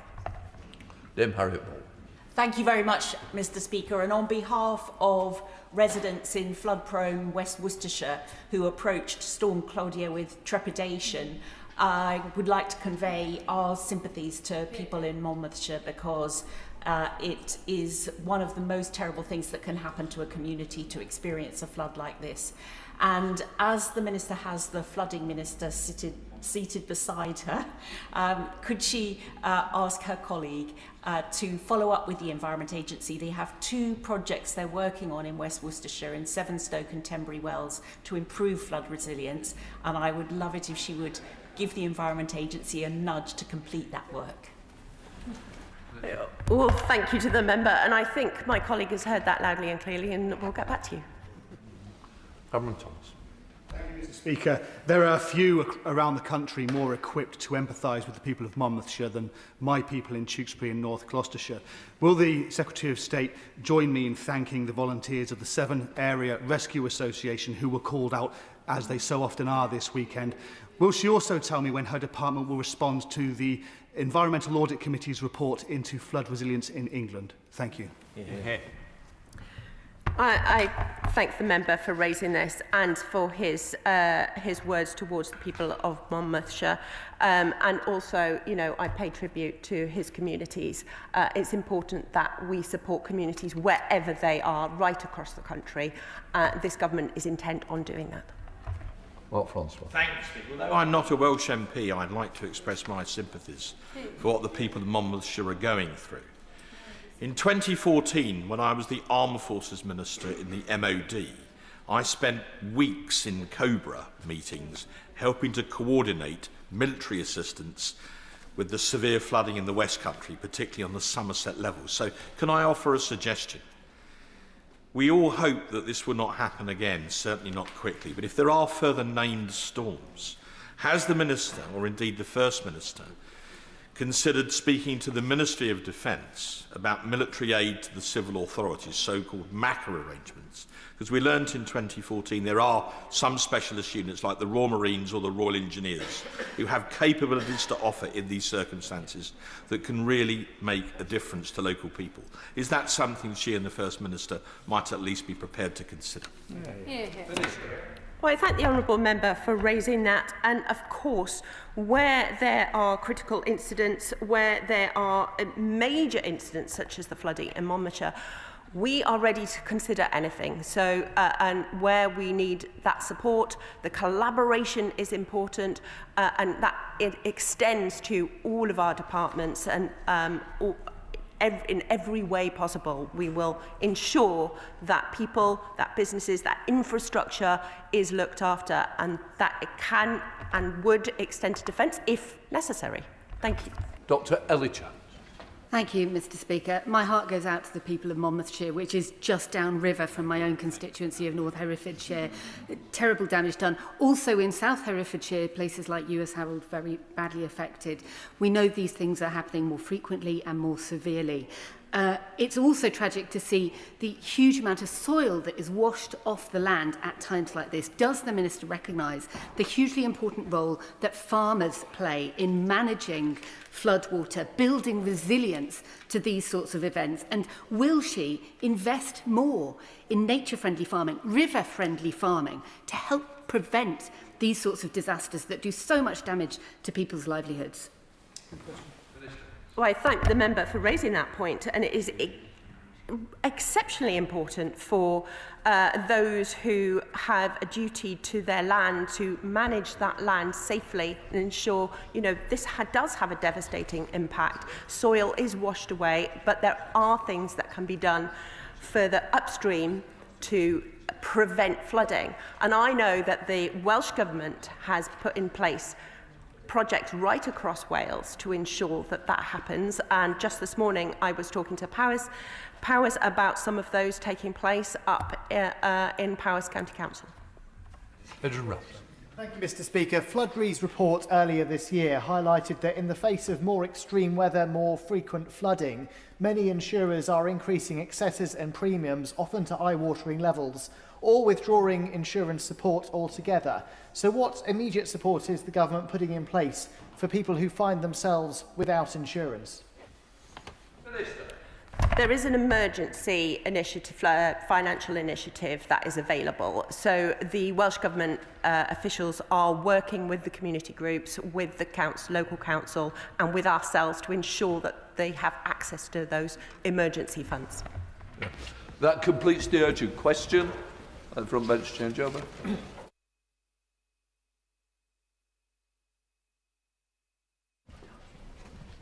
We now come to the 10-minute rule bill. Peter Swallow. Thank you, Mr. Speaker. I beg to move that leave be given to bring in a bill to make provision about the penalties for driving without insurance, to require the Secretary of State to prepare and publish a report containing an assessment of the effectiveness of existing measures of enforcing the law on driving without insurance, and for connected purposes. In preparing this 10-minute rule bill, I've had the opportunity to speak with so many incredible organisations and charities working to deliver better road safety. And right from the outset, I want to thank particularly Brake, Protect Young Drivers, the Motor Insurers Bureau, Thames Valley Police and the fantastic Road Safety Foundation, who are based in my own Bracknell constituency. I'm delighted to be bringing forward this bill during Road Safety Week, which raises awareness about the importance of safer driving. At a time of year when dark nights come down earlier, fog and icy conditions can increase hazards. We even had snow today, and the temptation to drink and drive is heightened by the festivities. I'm proud that this government has committed to delivering a national road safety strategy. And I'm grateful for the Roads Minister for taking the time to speak with me on several occasions about the progress of developing this strategy. Remarkably, it will be the first update to national road safety in well over a decade. Where the previous government failed to act, we will, because every accident every death on our roads is a tragedy, and too often an avoidable one. Mr. Speaker, last month I published my road safety report, which captured the real concerns of Bracknell Forest residents regarding road safety in our community.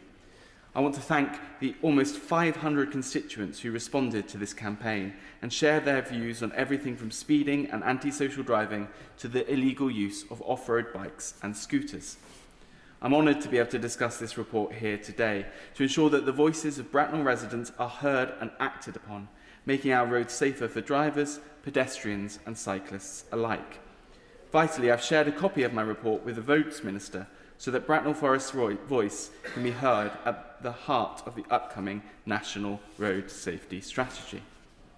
The findings of this report revealed a critical level of concern among residents and calls for tougher action on antisocial driving. The overwhelming issue which residents felt affected road safety was speeding, followed by off-road bikes and e-scooters. Almost 80% of residents either agreed strongly or just agreed that people drive too quickly down residential roads in Bracknell Forest, with similar figures for speeding on main roads. To tackle this, residents agreed there should be more speed cameras and community speedwatch initiatives, and called for more appropriate speed limits, speed bumps and more visible police patrols, with police providing more information to local patrols so that residents can see how their concerns are being addressed. The report identifies a clear public mandate for decisive intervention on road safety, prioritising enforcement and infrastructure upgrades. Concerns were also raised about overly bright car headlights, and I'm delighted that the government has already listened on this point and announced further research will be conducted into headlight glare. Residents also supported more action around schools, where there were particular concerns that an accident was simply waiting to happen. I heard about the challenges caused by pick-up and drop-off time, the need for more safe crossing points, and the widespread support for the implementation of school streets. Mr. Speaker, I'm pleased that I've been able to share this directly with the local council and offer them my full support as they work to address road safety around schools.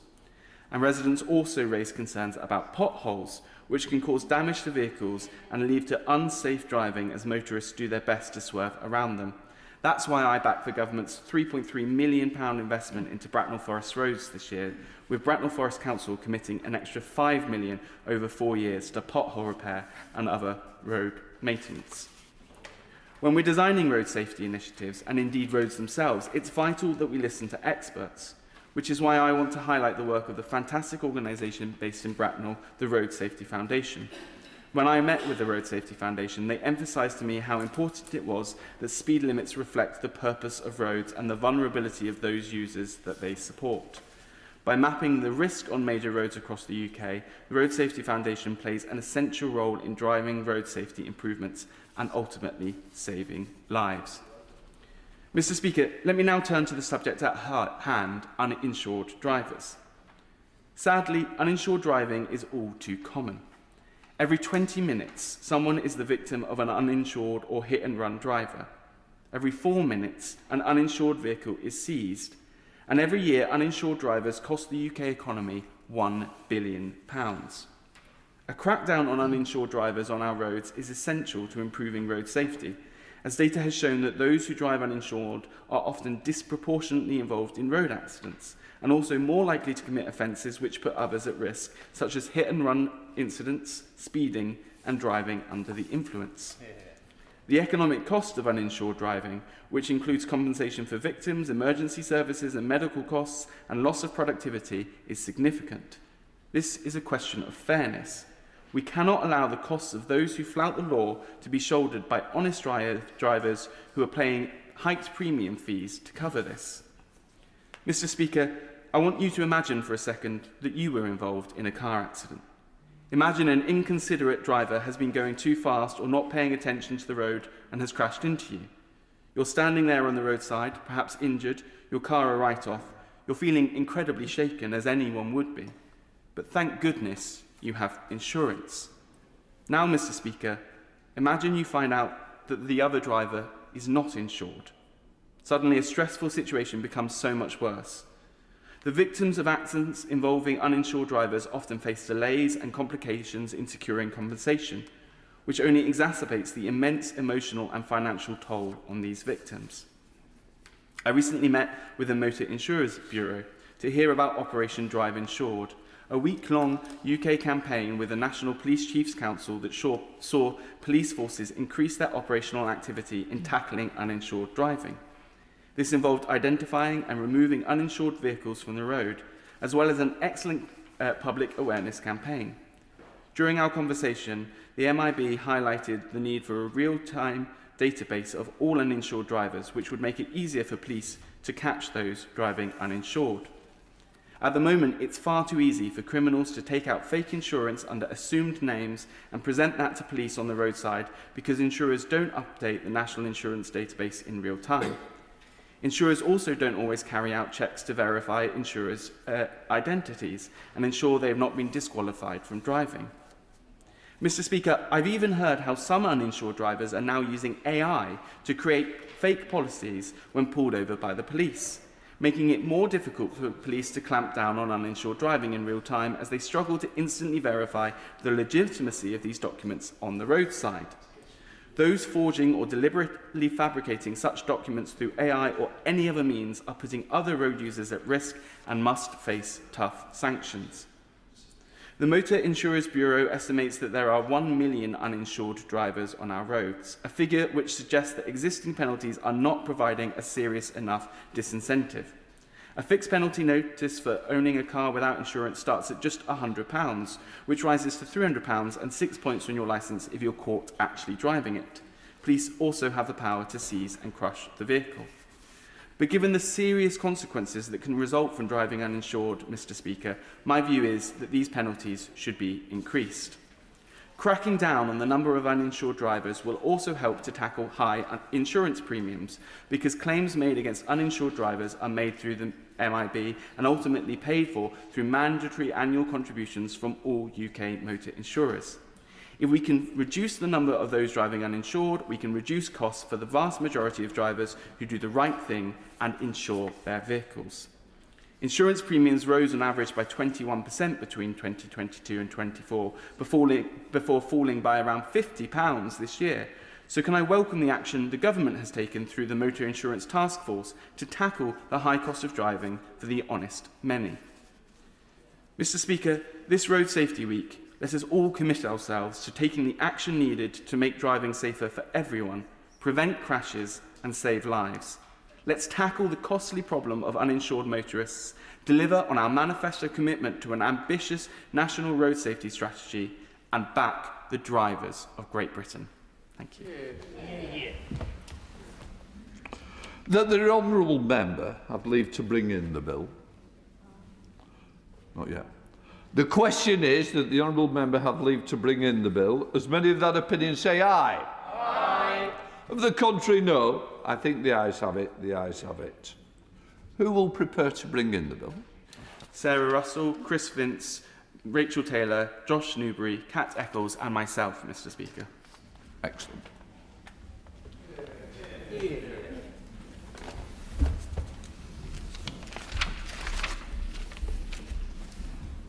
Peter Swallow.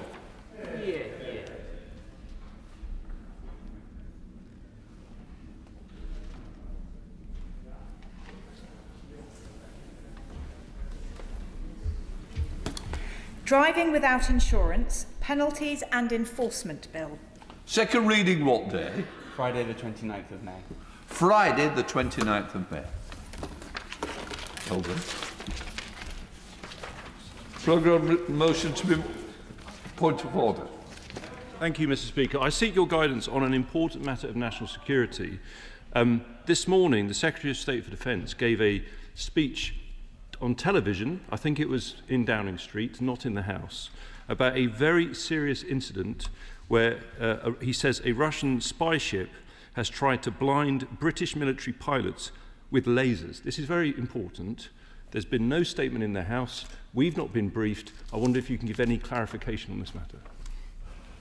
It has not been brought to my attention either. What I would say is I hope the Treasury bench is listening.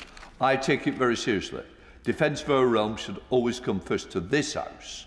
And what I would say is that I will always make arrangement for whether it's a Secretary of State to make a statement to this House on very important matters. I can say at this point, it's been heard. Who knows? Let us see. Yesterday, the government reflected and came with a statement late. Let us see if it can be reflected again today on this very important matter. If it was good enough for a TV interview, it's certainly good enough for this House to know. I will leave it at that. Programme motion to be moved formally. Back to vote. The questioners as on the order paper as many in their opinion say aye. Aye. The contrary, no. I think the ayes have it. The ayes have it. The clerk will now proceed to read the orders of the day. Border Security, Asylum and Immigration Bill, consideration of Lord's amendments. I can inform the House that nothing in the Lord's amendments... Sorry, I wanted the whip to say now, didn't I? I beg to move. Yeah. I can inform the House that nothing in the Lord's amendment engages Commons financial privilege, which will begin with the government motion to disagree with the Lords in their Amendment 37, with which it will be convenient to consider all other Lords amendments as on the selection and grouping paper. We now call Minister Norris to move. Thank you, Mr Speaker. I beg to move that this House disagrees with Lord's Amendment 37. The Border Security, Asylum and Immigration Bill has returned to this House in good order. A number of amendments were made in the other place, all but one as government amendments. Throughout the passage of the bill to date, the strength of feeling about the importance of a properly functioning immigration system, which is controlled and managed so that the system is fair and works for the people of this country, has been evident. Proper enforcement and respect for the rules is crucial to that. And as discussed in this place on Monday, the government's new asylum policy statement sets out significant reforms to the UK's asylum and illegal migration system to restore order, control, fairness and public confidence in this system. And that statement builds on the measures in this bill in front of us today, our consideration of which returns our focus to the core objectives of this bill. This bill will strengthen UK border security. It's part of a serious, credible plan to protect our borders, seeing this government work closely with our international partners upstream and in our near neighbourhood. It's a plan that sees this government bringing to bear the powers and impact of the system as a whole under the leadership of Border Security Command against those who seek to undermine the UK's border security. It's a plan that delivers for our law enforcement partners, creating the new powers they need to intervene faster and earlier against more of those involved in serious and organised immigration crime activity, providing for better data sharing and creating stronger intelligence to inform enforcement activity, and a plan that disrupts the sales pitch spun by the gangs who preventing illegal working in sectors not currently required to confirm whether a person's immigration status disqualifies them from working. So to turn to the amendments in front of us today, I'll firstly start with the non-government amendment passed by the other place. Lord's Amendment 37, tabled by the opposition in the other place, is in our view unnecessary.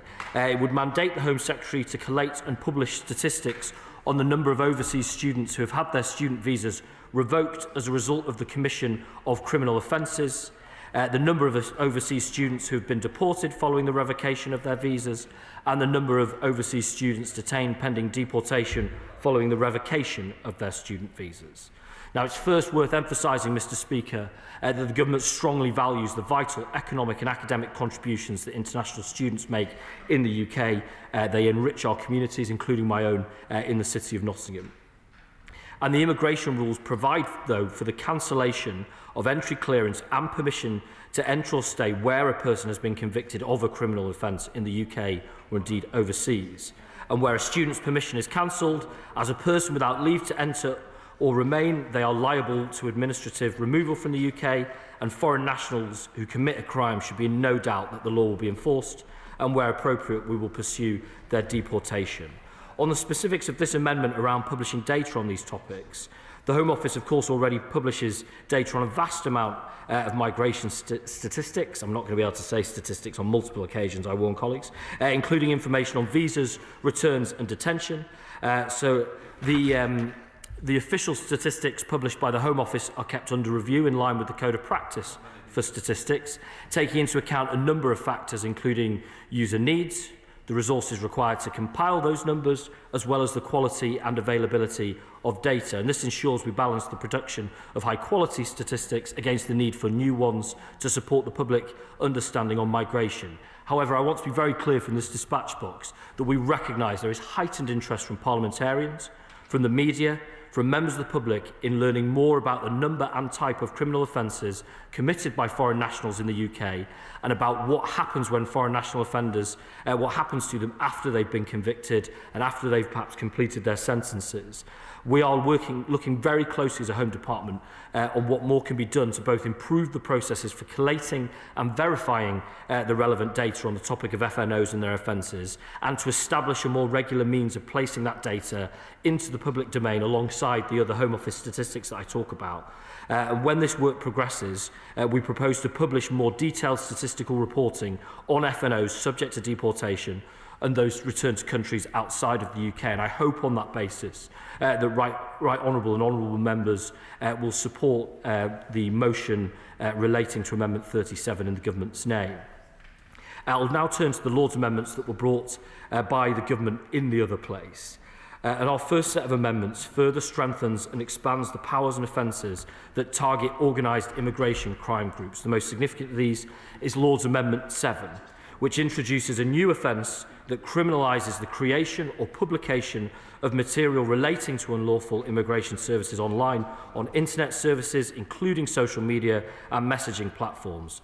Such material will be considered criminal where the person knows or suspects that the material will be published on an internet service and has the purpose or will have the effect of promoting unlawful immigration services. And the policy objective, I hope, is clear for colleagues, but it is crucial. That's to tackle the facilitation of organised crime online and to ensure that law enforcement has those appropriate tools to break down organised crime groups' exploitation of the online environment, including social media.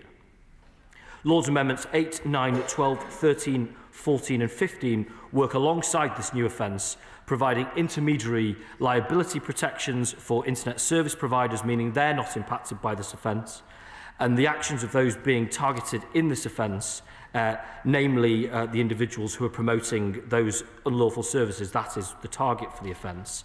The offence will have an extraterritorial effect and therefore may be applied to online material created or published anywhere in the world and by a person or body of any nationality. Looking next at amendments to our core immigration crime offences that were set out in clauses 13 and 14 of the bill, which concerns the supply and handling of articles used in immigration crime, Lord's Amendments 1, 2, 3, 4, 10 and 11 enable us to disrupt the actions of not only those who commit offences directly, but of those who facilitate them through the provisions of tools, materials or services. And this is to send a clear and unequivocal message, Mr. Speaker. Those who enable immigration crime, I'll give way in a second, whether through direct action or indirect facilitation, will face consequences. I'll give way. Forgive me, I thought that this bill, when it was introduced, was the ultimate in horrors in their attempt to outdo reform, but we find it was just a mere aperitif compared to the main course of the horrors of this week. But on these specific measures, does he not see the impact that this might have on support agencies and services that are there to assist refugees and asylum seekers? Did he not listen to the many representations he had by these groups and the difficulties that this will now cause them?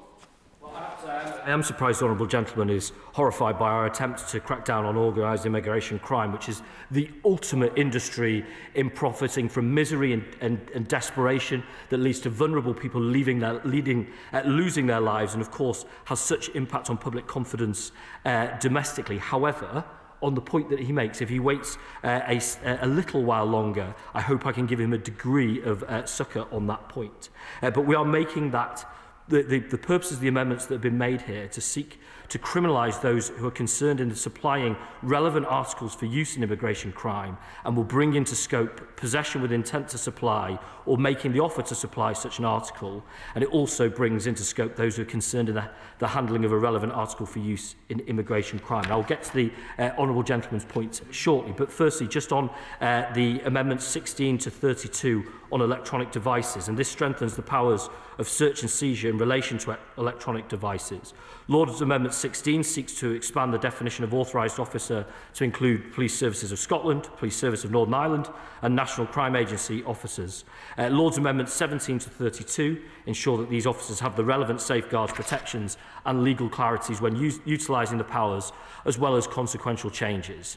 Now, Lord's Amendments 5, 6, 38, 39 and 40 were tabled in response to the Joint Committee on Human Rights report on the bill and debate in the other place, ensuring proportionate, robust and appropriate safeguards are in place. So Lord's Amendments 5 and 6 introduce additional safeguards into the offences set out in clauses 13 and exempt from these offences any item or substance designed for personal cleanliness or for hygiene. So this includes items like soap, toothpaste, sanitary products and other essentials that individuals may carry for personal dignity and well-being. I hope that gives the Honourable Gentleman a degree of comfort on that point.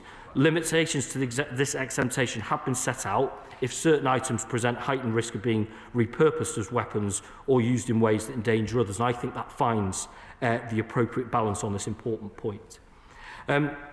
In relation to the provision in the bill which enables stronger conditions to be placed on those who pose a threat pending their removal, Lord's Amendments 38, 39 and 40 do not alter the original intention of the clause, but intend to set out on the face of the bill the limited circumstances in which an individual could have conditions such as electronic monitoring or curfews placed on their leave to enter or remain. And this includes cases where the Secretary of State considers that that person poses a threat to national security, public safety, or has been convicted of a serious crime or sexual offence.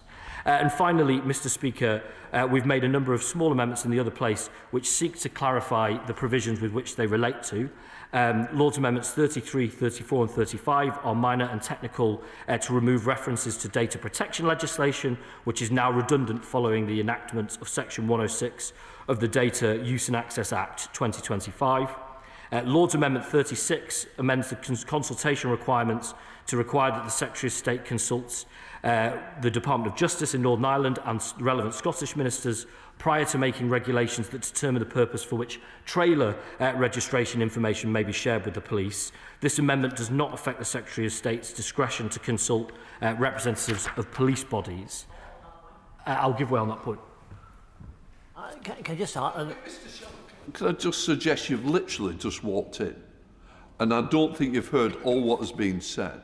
I think it's rather unfair, and I don't expect people to come in and do that. And you should know better, in fairness. Minister Carey. Thank you, Mr Speaker. Before I move on that point, I would give assurance to any colleagues, particularly colleagues from Northern Ireland, that we are talking closely. He knows well from our many discussions on this topic of how much I value my relationships with colleagues in the Northern Ireland Executive.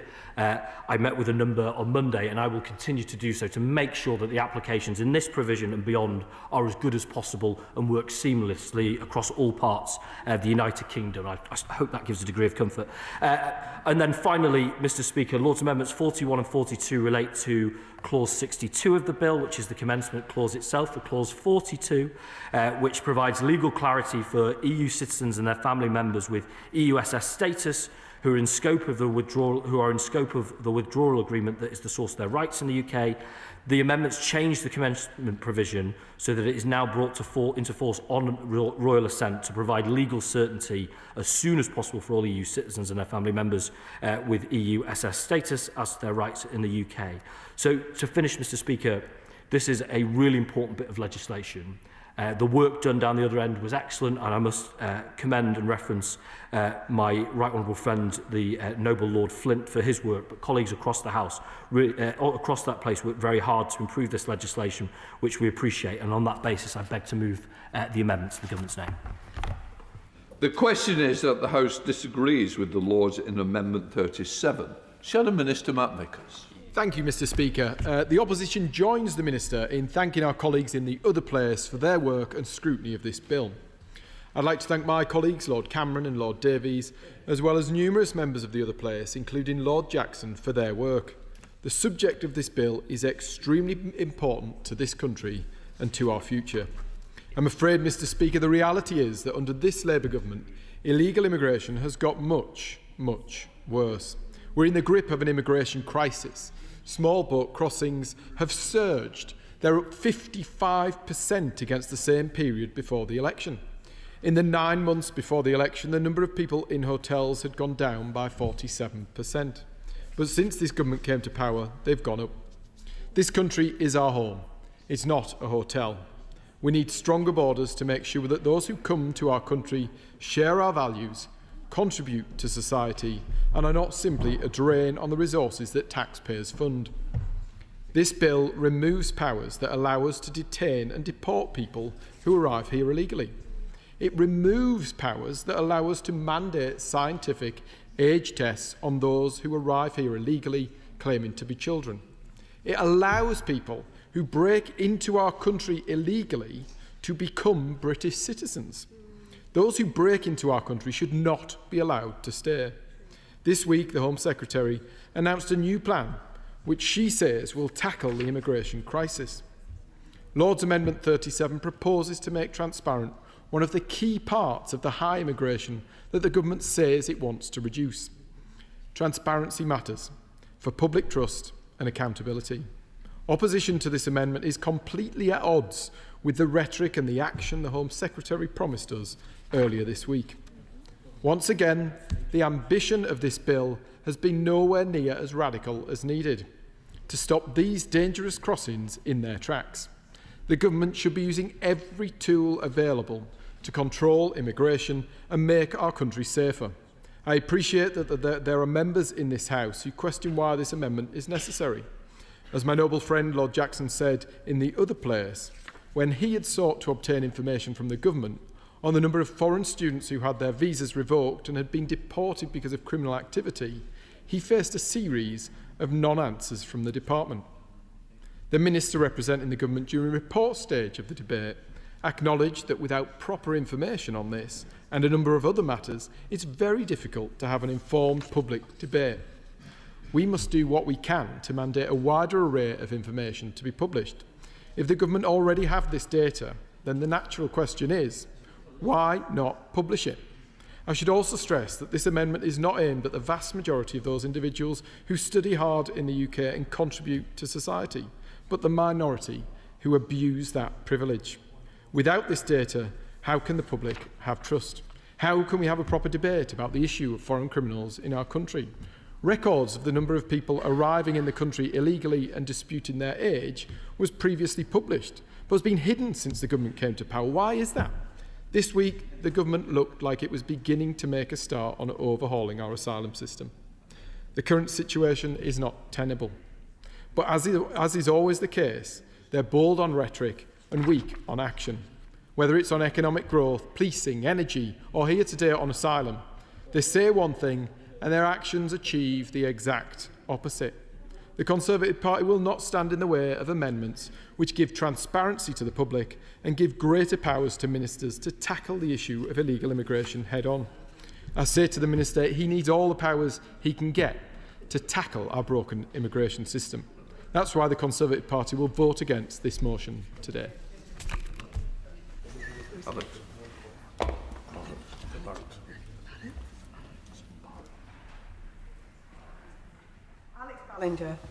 Thank you, Madam Deputy Speaker, and I want to thank the Home Office Minister for his comments earlier on.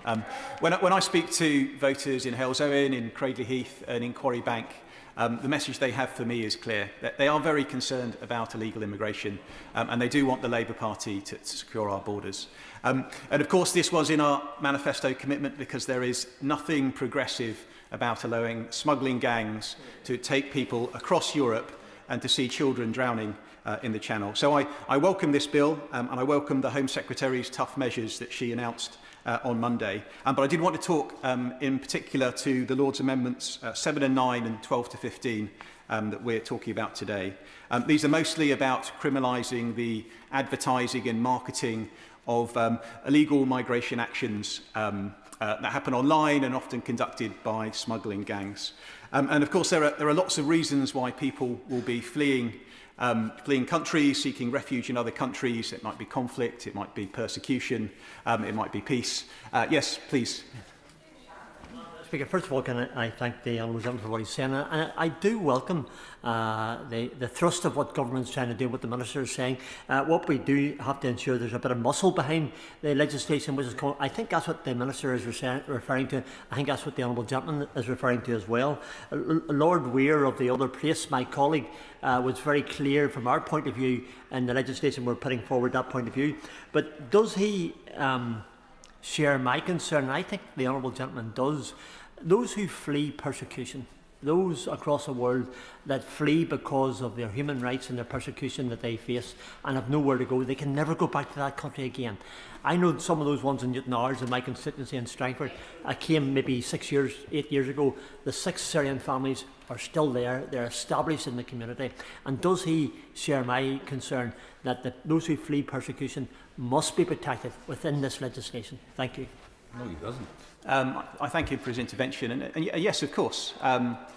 We are a compassionate country. We are a place of refuge for many people that are fleeing persecution and other issues. And I think everything that the government has announced this week, and indeed in the bill that we're talking about today, allows us to be compassionate, but allows us to be tough on those smuggling gangs that are trying to take people into this country on very dangerous journeys, on routes that are in no way compassionate at all. I was talking about some of the things that people are fleeing from conflict, fleeing from poverty, and I've spoken in other debates about how it's important for the Foreign Office to invest in conflict resolution, to invest in conflict prevention, to work to mitigate many of the challenges that people are fleeing from. But that does not excuse the smuggling gangs that are operating for profit, does not excuse these organisations that are marketing these dangerous journeys, often on Facebook, on Instagram, on WhatsApp or Telegram, to sell a service which essentially smuggles people not just to safety, but smuggles them across continents on very dangerous journeys. And I was very pleased to see Amendment 8, which does talk about cracking down on the online marketing and the online advertising of these smuggling gangs. So I'm very pleased to see that we have some tough new criminal measures that we can use against them. And I do understand the need for that liability to not be placed on the platform providers, but I would be interested if the Minister could say a little bit about how we're going to work with those platforms if we do see illegal crimes being advertised, smuggling gangs advertising routes, selling illegal work opportunities and the like, to ensure that this legislation is effective. I did also want to talk to Amendments 12 and 13, which are about ensuring that we crack down on these things that don't just happen in the UK, of course. If you're advertising smuggling opportunities, it's likely that you may be based in Europe, may be based overseas in the Middle East. And I think it's important that our legislation is extended so that we can go after, where possible, those gangs who are operating outside the UK as well. So I do welcome that change. So in summary, I just had a couple of amendments, a couple of points on these amendments. I think it's an excellent bill. I support these amendments. I think it's very important that we use all the powers that we do have to go after the smuggling gangs. And this is an important step, and I'm very pleased that we're building on it with what the Home Secretary announced earlier this week. Spokesperson Will Foster. Thank you, Madam Deputy Speaker. The Liberal Democrats and I want to stop small, dangerous small boat crossings. We want to stop the smuggling gangs and bring them to justice. The former Conservative government failed to do either. My constituents in Woking and people across the country need this government to deliver a compassionate, effective and fair immigration and asylum system. If this government thought that this bill and the amendments were enough to do that, the Home Secretary would not have come to this House on Monday to deliver a statement to announce another raft of immigration packages. I will give way. Very grateful to the honourable gentleman. He, like myself and several others in the chamber, spent hours and hours in committee considering these very measures, only for this week the Home Secretary to come along and trumpet with even more harsher measures.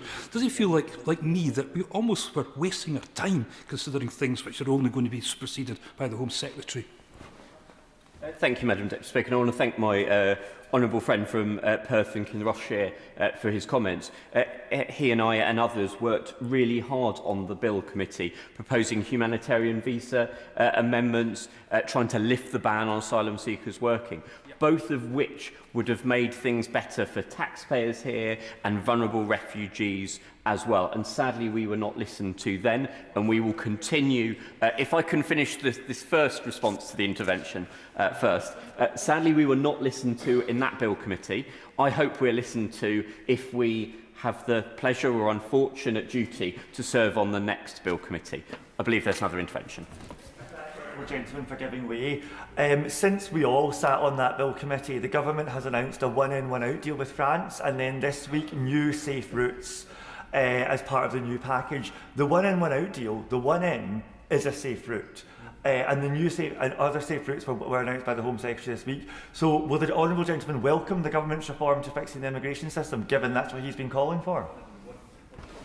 Thank you, Madam Deputy Speaker, and I want to thank the honourable gentleman from Edinburgh North, who also had the Edinburgh East, sorry, I've got my compass points wrong, for his intervention. I'm pleased the Home Secretary and his government are finally listening to what myself and others have said for years, that safe and legal routes are really important. However, the one-in, one-out deal that has been announced with France isn't delivering what the government wanted to do. The humanitarian visas and the safe routes that we proposed would have done so. We haven't seen a flood of Ukrainians cross the Channel because we have a genuine safe route for them. We need to expand those initiatives to others. If I may make some progress, Madam Deputy Speaker, there are parts of this bill that the Liberal Democrats welcome, and I assume others welcome as well. But the glaring reality is it is far short of what is needed to keep our borders safe and people safe.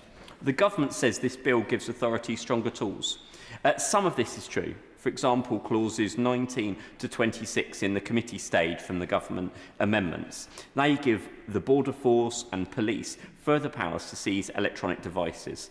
I think that's broadly sensible. A report stage government amendment on tightening offences linked to the supply of equipment used by organised crime is also a reasonable step.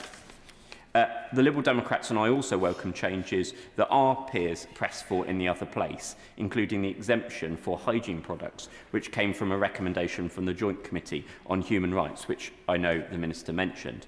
I am grateful for the government for listening in this instance to my colleagues' suggestions on that. The government was defeated in the other place on an amendment that required data collection on overseas students who had visas revoked due to criminal offences. The Conservative amendment doesn't help tackle organised crime or improve border security. I do not believe it strengthens this bill. As such, Liberal Democrat MPs will not be supporting it later today. The government pushed amendments on data sharing, the EU settlement scheme and conditions on leave or bail, many of which tidy up or respond to human rights concerns from the Liberal Democrats. These are fine as far as they go, but they do not change the overall picture. In summary, Madam Deputy Speaker, if the government truly wants to stop small boat crossings, it must work more closely with our European partners. Tough talk at home will not achieve what cooperation abroad can. But this bill and the tabled amendments will not tackle the huge asylum backlog or reduce the hotel bills that this government inherited from the Conservatives. Unless the government supports what we are calling for, this bill will not deliver the safe borders and fairer system that the public expect, and they will remember this at the ballot box. Too late. Alex Ballinger. Chris Merry. Thank you, Madam Deputy Speaker, and I draw the House's attention to my register of interest in the office and the support my office receives from RAMP. It's good to see us making progress on this really important bill, which is utterly essential to what the government is trying to achieve in reforming asylum. Nobody can argue that the asylum system in Britain does not need reform. That is because public trust has been draining from it because of the growth in illegal crossings and the growth in asylum hotels, but also because we have a situation where asylum seekers drown in the Channel because of this vile trade. Only last month, a 1-month-old baby drowned off the British coast. That is unacceptable. And if that amount of children, 14 died last year, if that amount of children were dying in any other circumstances, people would be calling on the government to go hell for leather, do everything it takes to tackle it. We must do the same when these children are asylum seekers. I want to raise a couple of points in relation to amendments, specifically the Government Amendment number 8, which I strongly welcome. The thing about asylum crossings in the Channel is they are driven by two factors. One is supply, one is demand. Demand is the causes of asylum: war, climate change, conflict, repression. The other side of it is supply, small boats, gangs who will facilitate the crossing, the ability to get over the Channel, the networks upstream funneling them to Calais. And a big part of that is the social media enterprise. Over 10 years ago, I was the Justice and Home Affairs Attaché in Paris working on Channel crossings. That was in lorries at the time. We were able to clamp down on that. But the fundamental difference between now and over 10 years ago is the existence of social media. There is an incredibly sophisticated network of human traffickers, incredibly well financed by the costs they put on migrants and organised crime, who use social media, exploit migrants and put them in these boats. The government amendment, which I strongly support, is really important in criminalising this facilitation and advertisement of illegal immigration. My question for the Home Office would be, are they, as well as putting in place the legislation, properly stepping up their capabilities within the Home Office and their engagement with private sector and social media firms to ensure that it actually has the impact on reality? Because it will change the calculus of asylum seekers on their path to the UK if they can be given proper information and not misleading information by traffickers. On the opposition's amendment on data collection and international students, I absolutely believe that migration and public data on migration is incredibly important. The public want to see control of the immigration system. Transparency of the immigration system is central to that, and data is a key piece of that. However, I would argue that this amendment is not the way to go about getting proper data for the migration system and getting proper scrutiny of the migration system.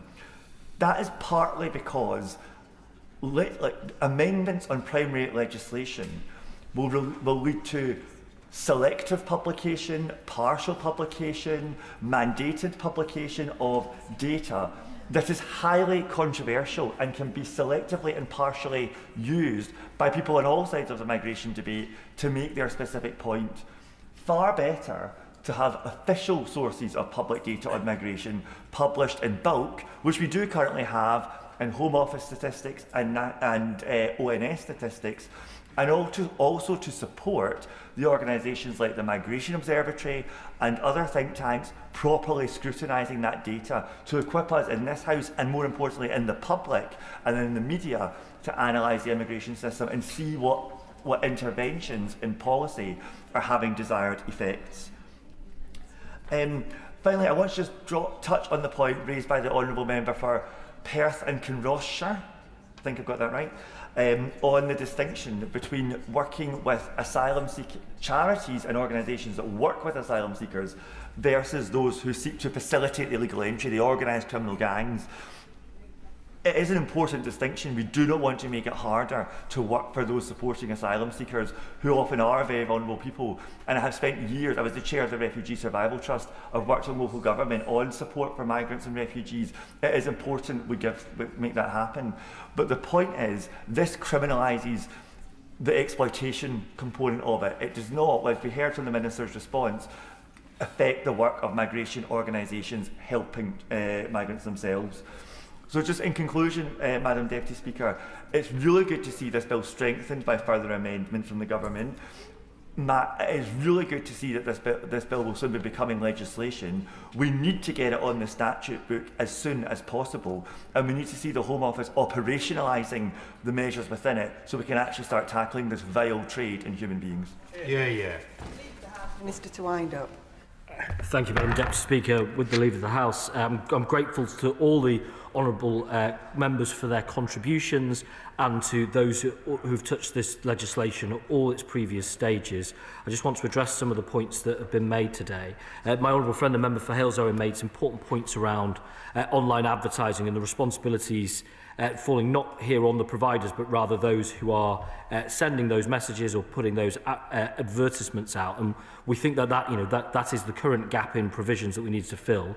But providers have a really important responsibility too. There are, of course, provisions of the Online Safety Act that relate to that work. But I want to assure him, and my honourable friend from Edinburgh East and Musselburgh referenced this as well, that we talk to providers and will continue to engage with them to make sure that their platforms are not being used for what is the ultimate trade in human misery. I share totally his points about conflict resolution. It's very much Britain's place in the world to, we talk about upstream working, that's the ultimate upstream working, as British Aid does as well with regards to tackling with famine, ensuring tackling disease and education, particularly for women and girls, which we know can be transformative around the world. And again, I totally agree with the point that he mentions around our work overseas, which was always also talked about by the Lib Dem spokesperson as well. That work is crucial. That international cooperation is crucial. And I want to assure colleagues that that is something that we're doing day in, day out. As I always say, we had the pleasure of hosting the Berlin process in recent weeks. And as I said to all of my counterparts, as they also agreed, we are dealing with these shared challenges. The organised immigration crime networks that we're talking about today and addressed in this legislation are by their definition sophisticated and global, and we're engaging with them in different ways. So we have to make sure that that's as good a coordinated approach as possible. My honourable friend, the member for Edinburgh East and Musselburgh, I'd want to pay tribute to him as, with his long professional work in this space, but his work on the Select Committee as well, and I'm grateful for his enhancement of this and other processes. And he's right, at the root of this, and we can't miss this, at the root of this is death and misery, which is exploited by criminals, and we must tackle that, but that they are sophisticated in their networks, and that as their capabilities increase, so must ours, and that's the purpose in this legislation, both in being able to tackle where they advertise their services, but also in the tools we give our Border Security Command and beyond in order to tackle it. And I share totally his point on the value of data in its collective rather than any one strand. And I'll just address that in my formal response to the opposition spokesperson. I mean, the Lib Dem spokesperson, I thought it was slightly unfair, which is not in the honourable gentleman's nature. I thought it was slightly unfair in his characterisation of Monday. Because the reality is everything we talked about on Monday builds on what we're putting in place in this legislation. It's all, entirely part of the same approach to tackling organised crime, as my honourable friend, to tackling both supply and demand challenges in this area. And he'll see that. And I know he does. I absolutely know that he thinks that the work on safe routes that we announced is really important. And I know he and his colleagues are going to want to take part in that process. And of course, they will have their opportunity to do that. Which turns me to the opposition spokesperson, and he has a terribly difficult job. Because the word I wrote down, desperate, I think I'm going to not use in this context. Difficult is what I'll say to the honourable gentleman. Because he wants this place, and he wants people watching us in this place to believe that there is in some way anger on these benches at the circumstances we find today with regards to hotels, with regards to small boat crossings, as if these aren't phenomena that can be dated within much less than a decade and started on their watch. And as my right honourable friend, the Home Secretary, said, and I will in a second, as my right honourable friend said on Monday, and as I'll say again, any contribution that doesn't start with an apology will not wash with the British public. I give way. Is he aware that before the election, and 9 months up to the election, the number of people in hotels have been reduced by 47%. It's now gone up. The number of people arriving in this country has gone up by 55%, while the number arriving in small boats and being removed has gone down. It's just not on. It's a car crash. Well, again, I know the honourable gentleman has to try hard, desperately, to defend the previous government's record and this failure. He knows as well as I do that the original sin in this is the 6-year head start that he and his colleagues gave to organised crime, and he now, of course, will chirp from the touchlines as we break that cycle. But we're getting on with the job, and they, of course, will talk about. But the thing I think I was saddest about, well, no, let's talk about the removal of the deterrent, because it's not quite in the subject of the amendments, and indeed not from the other place. But he talks, as his colleagues did the other day, about Rwanda. And I would just gently say, from the day that Rwanda was signed to the day it was scrapped, 84,000 people crossed the channel. So the idea that it in some way was a deterrent, I'm afraid, is for the birds. And until and unless, I will in a second, until and unless colleagues on the opposition front bench enter the real world, they are going to struggle for capability. But I give way. Those people who've arrived illegally in this country were going to Rwanda. Where are they now?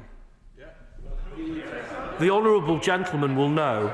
The honourable gentleman will know that in the 16 months in office for this government, we've removed 50,000 people who have no right to be. He really is, he can ask the questions, but he can't give the answers as well. I'm afraid I won't give way again. I'm going to finish my point. Our record in office is a 23% increase on what they managed to do with regards to removing people with no right to be here. Now, but Madam Deputy Speaker, we heard on Monday something very interesting from the Leader of the Opposition, and she committed the cooperation of the opposition front bench in what she said was such an important and shared endeavour. And we have an opportunity to test that today. Because the honourable gentleman heard what I said in opening. He heard what I said about the belief I have, as he said in his contribution, in transparency in this area and in building public confidence through transparency and statistics. He really does have to let me finish my point before I give way.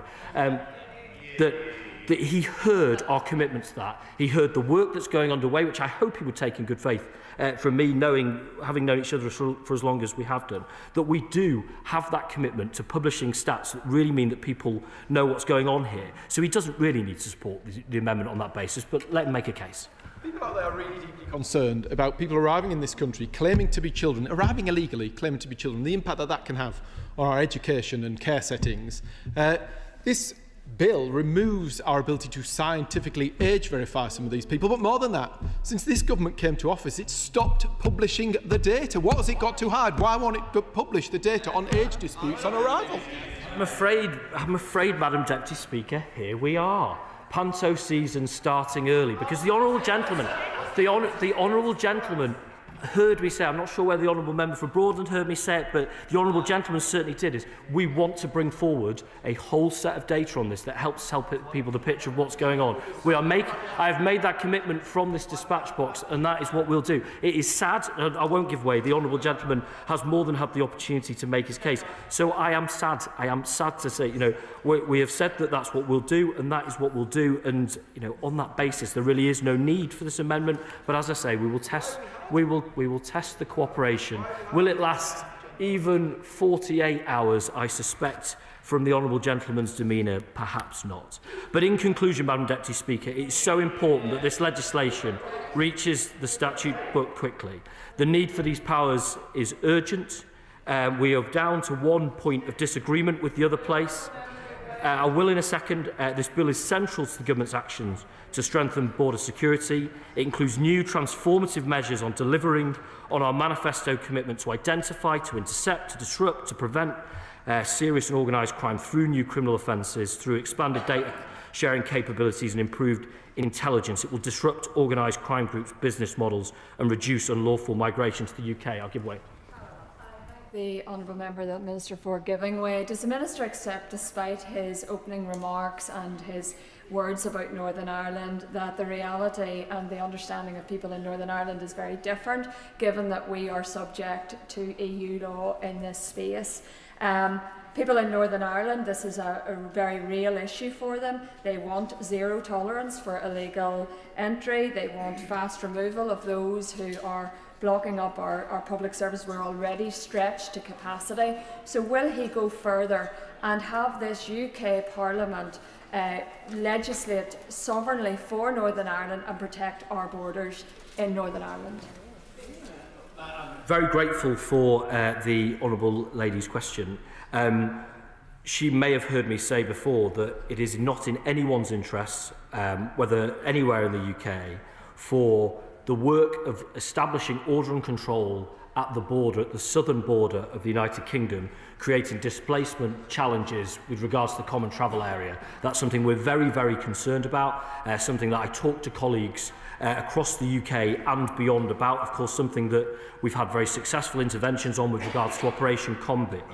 On her second question with regards to future legislation, she will have heard what the Home Secretary had to say the other day. There will be plenty of opportunities within that to have those conversations, but our resolution is to make sure that we've got a system that establishes order and control, and that is what this legislation is in service of, and that is what the work that was set out on Monday was set in service of. I'll happily give way. I thank the Minister for giving way. Could he talk more about the data that we already have and how we're tracking the number of refugees more properly already, so that the Amendment 37 is not appropriate? As I said in my opening, it is right that we take our time to develop the right package of data so we can publish it, so that the Honourable Member for Hamble Valley and I can sit down and discuss it in its great details. And as always, the Honourable Member for Hamble Valley wants it now, but as I suspect he is learning, opposition does not always work on a now timeline, but they may well have some time to find that out. I'll very happily give way on that point. Thank you, Madam Deputy Speaker. Does the Minister agree with me that actually we have a very strong ecosystem of data on migration in this country? So, for example, the Home Office publishes enormous amounts of data every year, every quarter actually. We have the ONS that does a lot of data. We actually have the Independent Chief Inspector of Borders and Immigration, who publishes and analyses lots of data that he collects in the new occupant of that role, that he collects in his role. And actually we have an ecosystem of think tanks, research organisations and universities, for example the Institute of Observatory of Migration at Oxford University, that does amazing work in this space. The challenge is not that we don't have data available, the challenge is people interpret it selectively for their own purposes on immigration. Always the challenge, because we live in a world of mis and of disinformation. I'm sad to say, occasionally bad faith. However, my antidote to that is the same as the Honourable Gentleman's, which is that better transparency is the best way to see our way through that. He is exactly right that we do already publish a vast amount, including on visas, returns and detention. He's exactly right that we keep this under review in line with the Code of Practice for Statistics. But I say gently to opposition colleagues, we have made the commitment, and many of the colleagues didn't see my opening, so maybe it does bear repeating. We understand the heightened interest in this area from parliamentarians, from the media, from members of the public. I'll give way in a second, about the number and type of criminal offences committed by foreign nationals and about what happens to them. It is in everyone's interest for that to be known. It is also in everybody's interest for that data set to be as good as possible. I'll give way one final time. People out there are really concerned about 30-year-olds trying to get into classrooms with 13-year-olds. They want to know how often it's being tried. Why has the Home Office, this government, stopped publishing the data around age verification? Getting to the point where I might not be able to help the opposition spokesperson, because I answered the question. We share the interest. It is in nobody's interest, as I say, for important information to not be available. We are preparing it as a whole data set. We're preparing it as a whole data set. I said it in opening. I said it in response to him at least once. I've said it again. I hear the question of when, and as soon as we can accurately do so, that is what we'll do so. So there is a danger, Madam Deputy Speaker, there is a danger that we are down to perhaps the narcissism of small differences on this bill. I don't really think that this is the Honourable Gentleman's principal objection, but I know that he has committed from the opposition front bench, as the Leader of the Opposition did, their cooperation in making sure we tackle the pernicious crime of organised immigration crime and to make sure we have order and control at our business, at our borders. So on that basis, I beg to move and I look forward to their cooperation. The question is that this House disagrees with the Lords in their Amendment 37. As many as are of that opinion say aye. Aye. Of the contrary, no. No! Division, clear the lobby.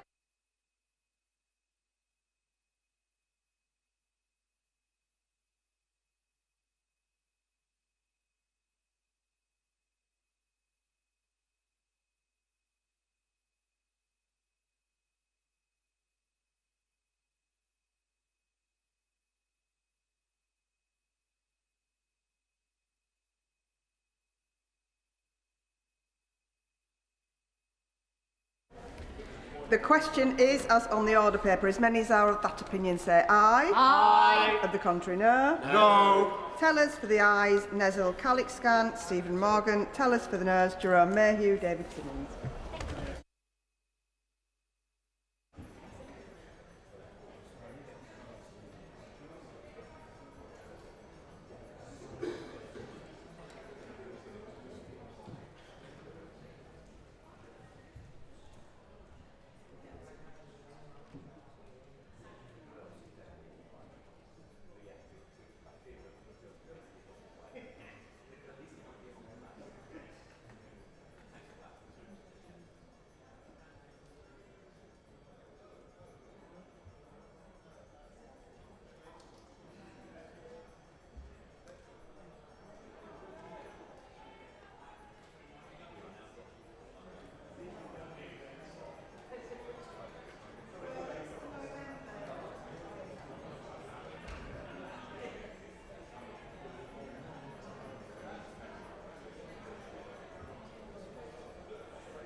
Order, order.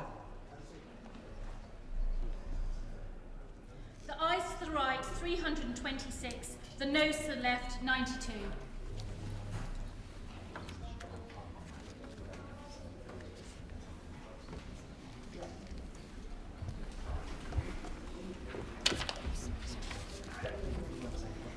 The ayes to the right were 326. The noes to the left were 92. So the ayes have it. The ayes have it. Unlock.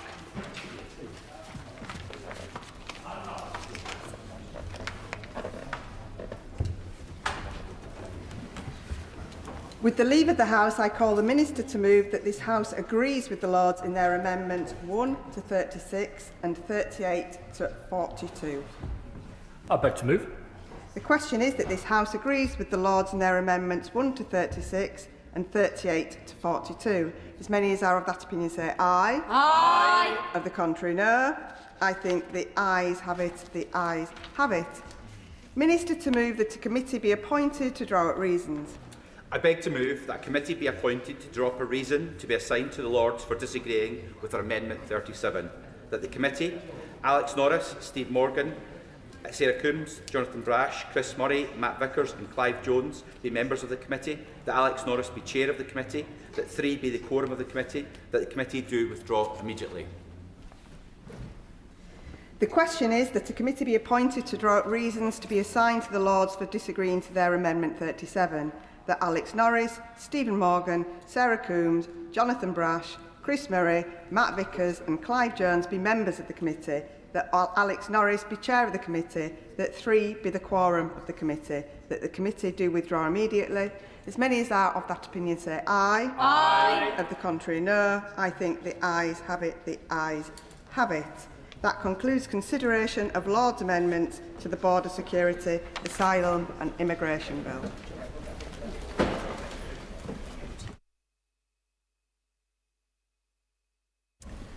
Property, Digital Assets, etc. Bill, Lords, Committee. No. Order.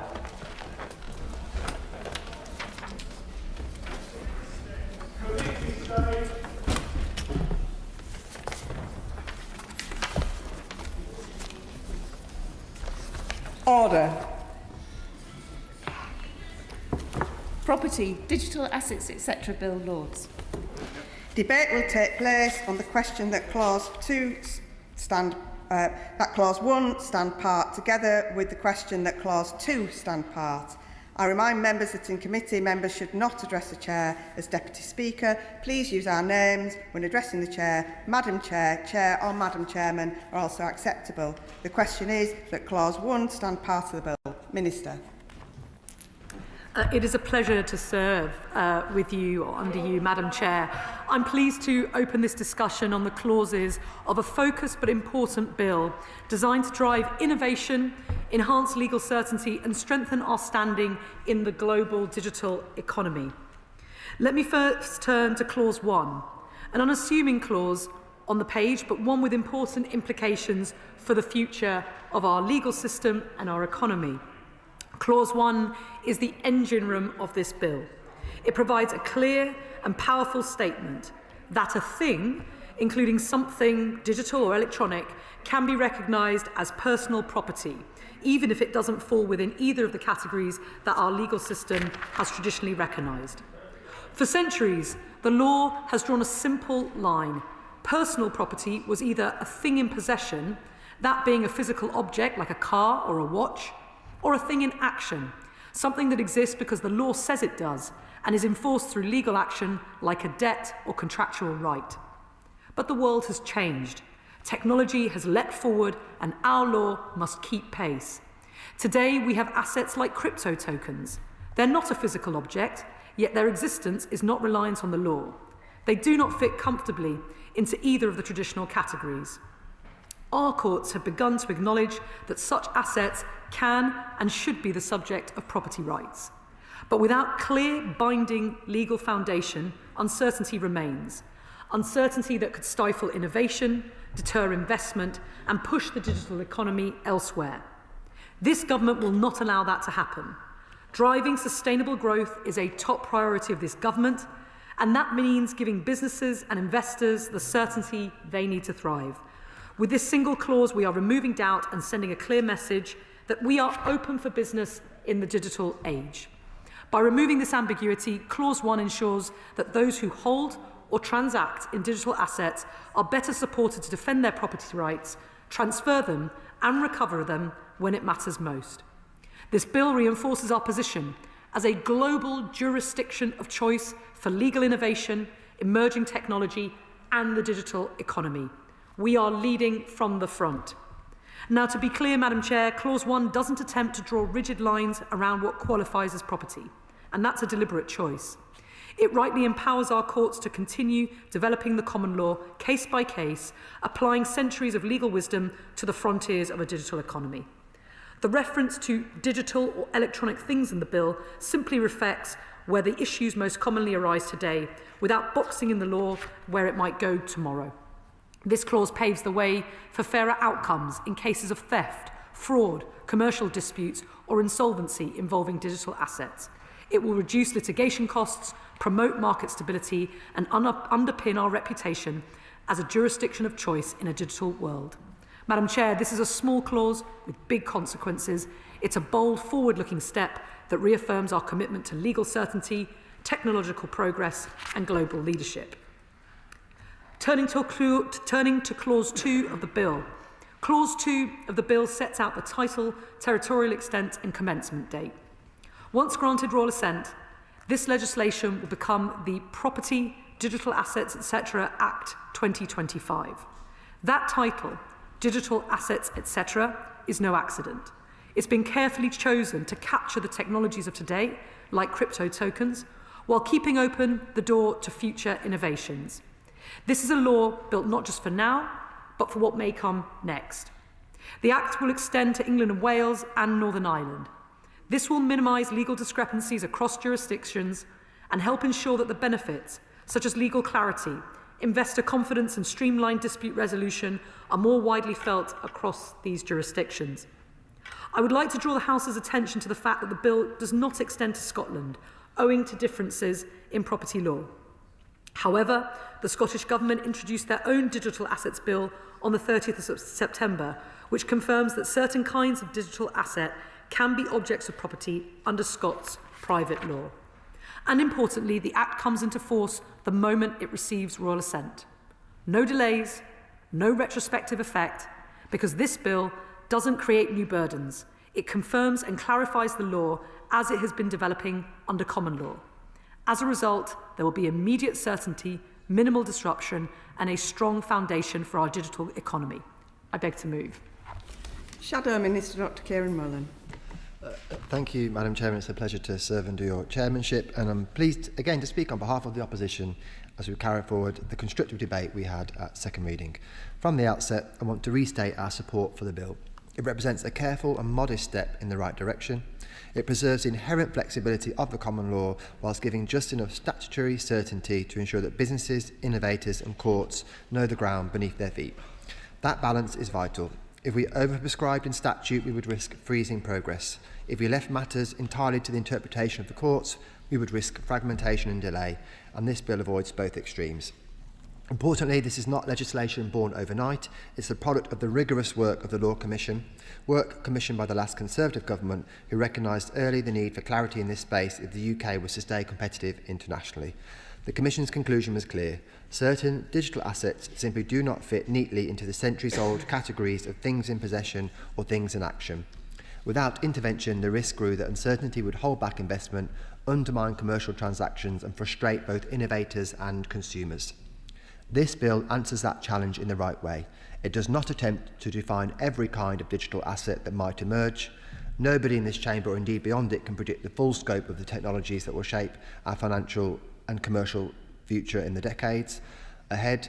Instead, the bill does something both restrained and profound. It confirms that digital things are not excluded from attracting property rights merely because they fall outside the old categories. Beyond that, it gives our common law the space it needs to continue doing what it has done for centuries, developed sensibly, case by case, guided by principle rather than prescription. That is not to say that the state has been inactive in related causes. Since 2023, crypto asset promotion has been subject to FCA rules, the Money Laundering Act has been amended for the new cryptocurrency class, and the government have consulted on bringing crypto trading platforms and custody services within the broader perimeter of financial regulation. The Bank of England and the FCA are exploring robust frameworks for stablecoins and custody. However, none of this works unless the foundational question, what is the legal status of these assets, is clearly answered. That is exactly what this bill provides. Let me end by reiterating what I said at second reading. The UK must remain at the forefront of global legal innovation. When technological change accelerates, the temptation can be either to rush into rigid regulation or do nothing at all. This bill avoids both pitfalls. It is proportionate, it is principled, and it is rooted in the understanding, championed strongly by the previous Conservative government, that legal certainty is a foundation for growth, investment and innovation in this area. For all these reasons, the opposition will continue to support this bill, and we look forward to working constructively to ensure it delivers the clarity our courts, consumers and businesses need. Thank you. Liberal Democrat spokesperson Will Forster.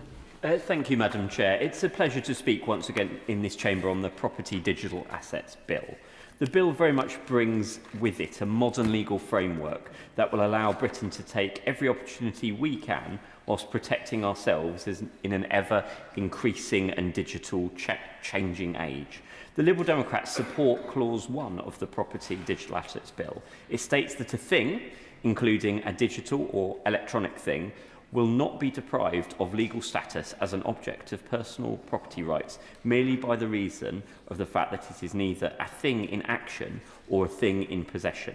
This clause responds to the development of new types of assets such as crypto tokens, which challenge the traditional categories of property in our legal system.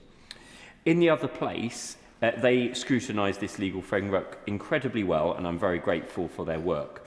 And as a result, we have got a fine piece of legislation for this chamber to discuss today. The digital world is often mired in legal ambiguity around how common law systems treats digital assets. At current, the law recognises primarily two types of personal property, things in possession and things in action. But digital assets, which cannot be physically possessed and often don't count for a claim against another person, don't really fit easily into either category. The need for clarity is imperative. We could risk undermining individual rights and weakening legal solutions in cases involving crypto assets, NFTs or other digital holdings. The bill goes very far in ensuring that digital things are not denied property status simply because they don't fall into the normal categories. Because of this, we are supportive of Clause 2 of the bill as well, as it requires the Secretary of State to publish codes of practice on attributing digital things that confer personal property rights. This clause aims to provide guidance to the courts on how to assess whether a digital asset is the object of personal property rights. Madam Chair, the Liberal Democrats welcomes the government's decision to accept the Law Commission's recommendations. Figures from the Financial Conduct Authority indicate that nearly 12% of UK adults now hold crypto assets, something that I know as the MP for Woking that is raised with me as casework when things go wrong. And that figure of how many of our constituents hold digital assets has nearly doubled since 2021. And yet victims of fraud, those seeking restitution in insolvency, or simply those wishing to assert ownership, often over what they rightly hold, have been operating in a murky legal landscape. This bill leaves room for common law to develop in that sphere of property. This will help the law reflect the evolving nature of technology, but it must be monitored over time to ensure that regulation ultimately aligns with the need to protect individual rights and support our economy. We know digital assets can also present risks, particularly fraud, volatility and abuse. But we can't ignore them, we have to face them head on. Madam Deputy Chair, we need a modern legal framework that bolsters confidence in our economy and uses the digital assets that we do have to support the rule of law. I think this bill is clear. It's well written and makes doubly sure that the UK law remains relevant in the digital world. It's supported by the Law Society, legal practitioners and the Liberal Democrats. I urge colleagues from all sides of the House to support its passage. Thank you. Minister to wind up. With the leave of the House, I'd like to just give my sincere thanks to the honourable members for Bexhill and Battle and for Woking on both sides of the House. It has been a pleasure to discuss the clauses of the bill in more detail and good to see a constructive consensus about a piece of legislation where I think we all agree this brings legal certainty, it keeps pace with legal innovation, it's proportionate, but it also meets the moment with that growing that growth in cryptocurrency and other related industries. So in conclusion, I can be very short. That's my responses to the points that have been raised. And I do want to thank all those who have contributed to this important debate. The question is that Clause 1 stand part of the bill. As many as are of that opinion say aye. Aye. Of the contrary, no. I think the ayes have it. The ayes have it. The question is that Clause 2 stand part of the bill. As many as are of that opinion say aye. Aye. Of the contrary, no. I think the ayes have it. The ayes have it. Order, order. The question is that I do report the bill to the House. The question is that I do report the bill to the House. As many as are of that opinion say aye. Aye. Of the contrary, no. I think the ayes have it. The ayes have it. Order, order.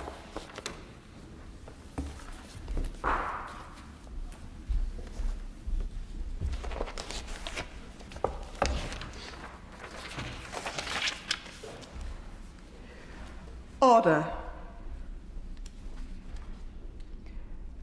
Whip to report. I beg to report that the committee has gone through the bill and has directed me to report the same without amendment. Under the order of July the 16th, we shall now move to third reading of the bill. No. Minister to move third reading. I beg to move that the bill be now read a third time. Madam Deputy Speaker, let me start by reiterating my sincere thanks to the members of this House and the other place for their support and insightful contributions. I am particularly grateful for the support expressed at second reading by the Honourable Member for Bexhill and Battle and the Honourable Member for Woking and all those members who've contributed throughout the passage of this bill. Their engagement demonstrates strong cross-party momentum behind modernising our personal property law.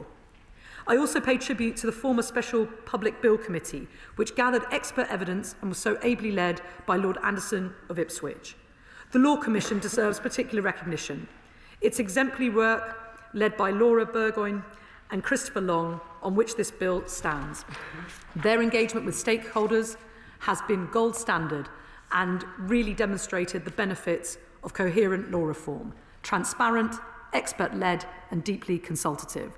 I would also like to thank the former Law Commissioner, Professor Sarah Green, for her contribution to this work and for giving evidence at committee stage.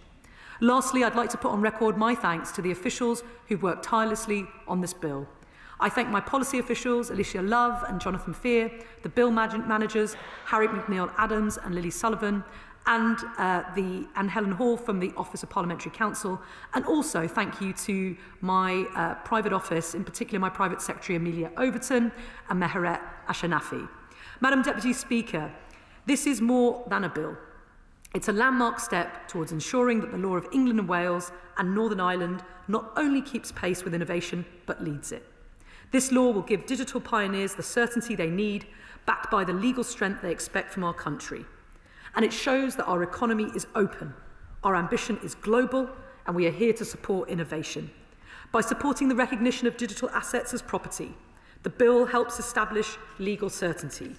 It gives industry the confidence to innovate here, knowing that our legal system can support new models of ownership, transfer and settlement. This is how we translate from legal reform into economic leadership. It's how we show that we are at the forefront of the technical revolution and how that can be seen in the real world with the London Stock Exchange's announcement of a new digital asset platform. This is the first major global stock exchange to implement a blockchain-based system. This is a government backing growth, backing technology and backing Britain's future, and as such, I commend this bill to the House. The question is that the bill be now read the third time. Shadow Minister Dr Kieran Mullen. Thank you. I rise simply to put on the record my thanks also, particularly for the Public Bill Committee and the diligent work of the Law Commission. I think, yet again, we see the great benefit our state machinery and our apparatus as a whole derives from having the Law Commission and the work that it does. And yeah, I don't have anything further to add. Liberal Democrat spokesperson Will Forster. Thank you, Madam Deputy Speaker. I want to thank colleagues from across the House. I think this is a good example of cross-party working where we deliver a bill that is well scrutinised and is fit for purpose.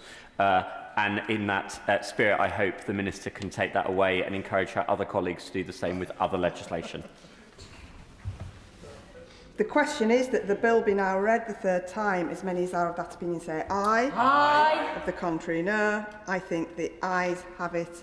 The ayes have it. Motion number 5 on civil aviation. Minister to move. I beg to move. The question is, as on the order paper, as many as are of that opinion say aye. Aye. Of the contrary, no. I think the ayes have it. The ayes have it.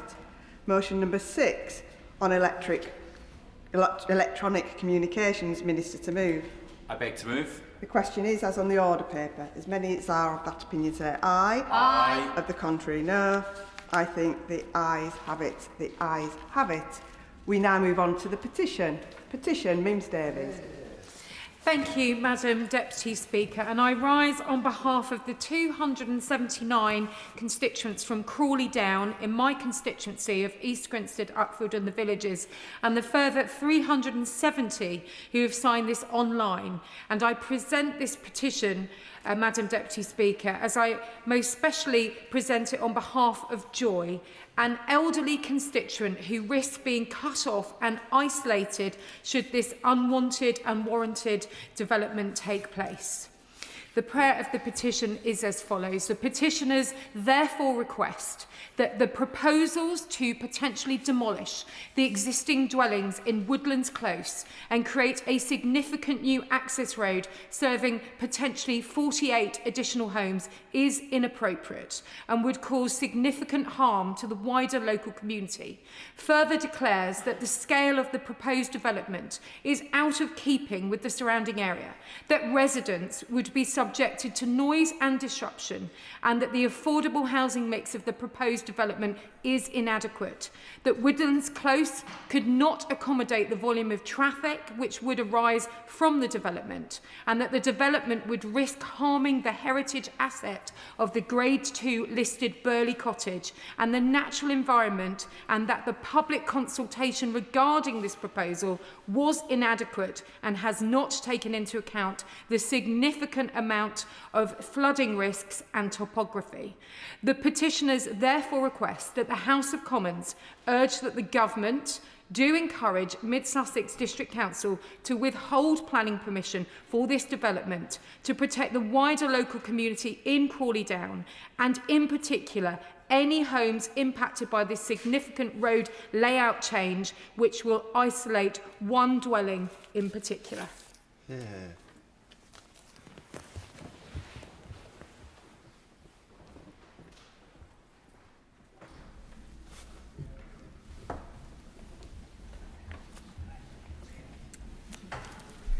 Petition, proposed development and road layout changes in Crawley Down.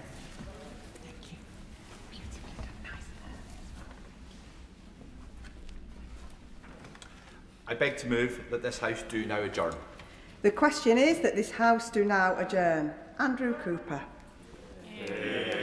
Thank you, Madam Deputy Speaker. And from a debate about the personal property rights on crypto tokens, we move seamlessly into a debate I'm proud to have secured on railway station accessibility, specifically at Northwich in my constituency. And my thanks go to you and Mr Speaker for giving me the opportunity to talk on this. This is a long-standing issue that affects not just disabled people, but the entire community in Northwich. For more than a decade, the station has lacked any step-free access to its second platform, leaving many passengers effectively cut off from half the station and unable to complete their journeys. As we all know, rail travel is not just about getting from A to B. It's about connecting lives and communities. Our railways provide essential links for people who might otherwise face isolation and exclusion, offering vital access to employment, learning and healthcare, and keeping us connected to the people and communities that matter most. They are the backbone of opportunity and helping people participate fully in society. By doing this, railway services drive economic growth, strengthen social cohesion, and improve the health and well-being across the country. But these benefits only matter if everyone can use the network with confidence. And that means removing the obstacles that make rail travel challenging or impossible for some people. Accessibility is not an optional extra. It is fundamental to ensuring that our railways serve every passenger regardless of their needs. That is not the case at Northwich Station today. Since 2013, when the old Barrow crossing was removed, passengers have had no step-free access to the Chester-bound platform. If you cannot use stairs, you cannot get to it. On that point, of course.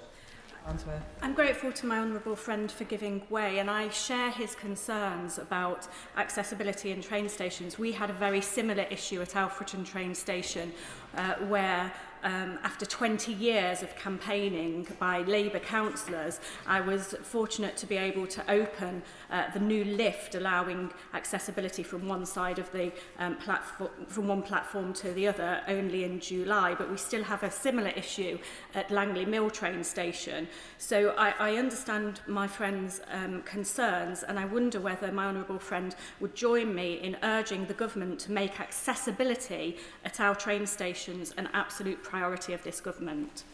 Drew Cooper. Oh, I thank her for her intervention, and I certainly congratulate the work done by her and her councillors in securing that improvement. I, of course, agree with her entirely, and I'm sure the Minister on the front bench has heard what she said. As I was saying, if you cannot use stairs, you cannot get to the Chester-bound platform.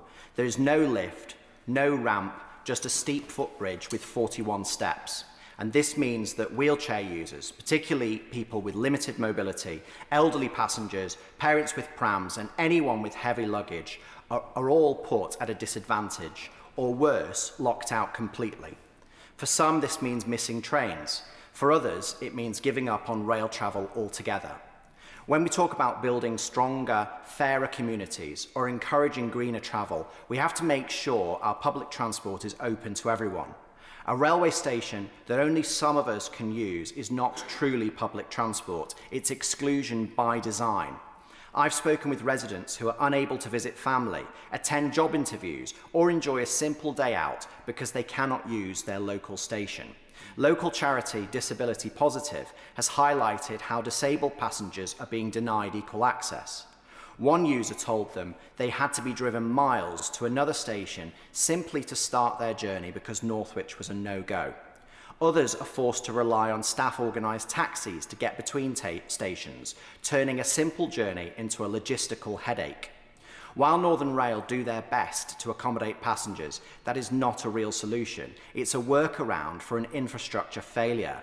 It does not offer dignity or spontaneity. It just underlines the problem. And let's not forget, this is happening at a station with about 65,000 people living within 5 kilometres. Northwich is not a minor rural stop. It is a key part of the Mid-Cheshire line.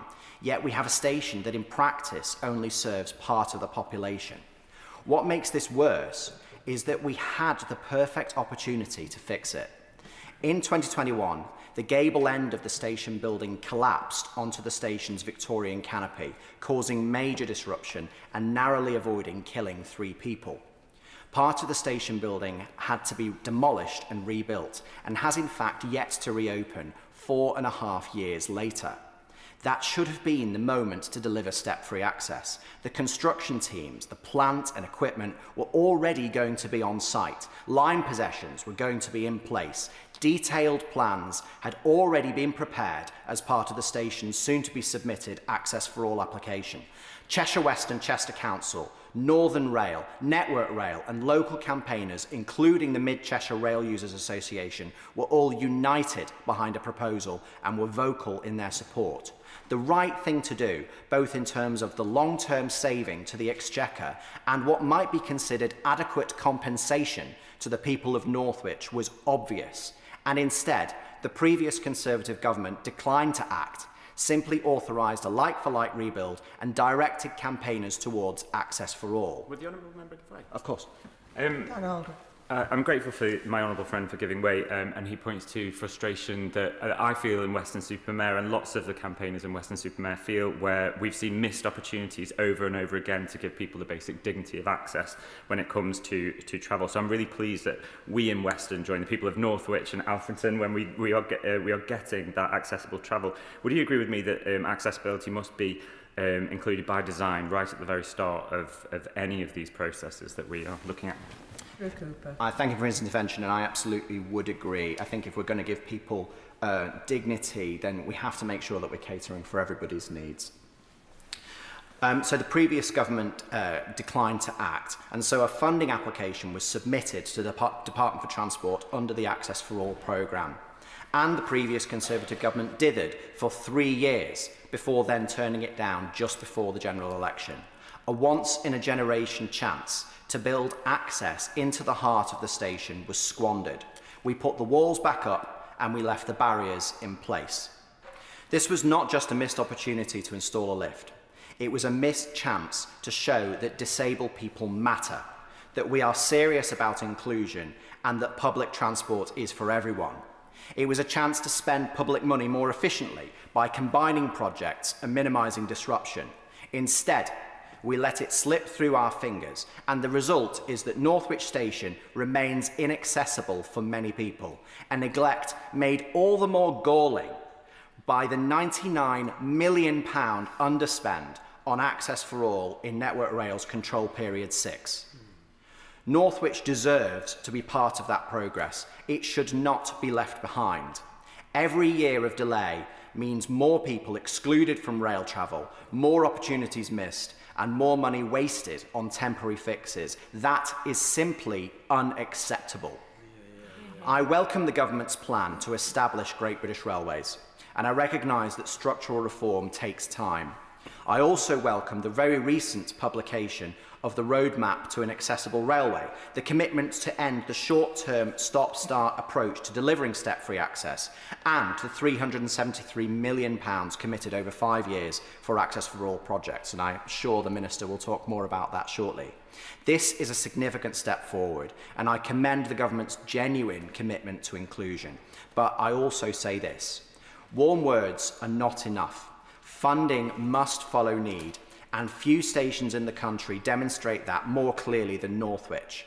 So I ask the Minister directly, will the Department publish the process for how stations will be submitted for consideration for delivering step-free access following the roadmap's publication?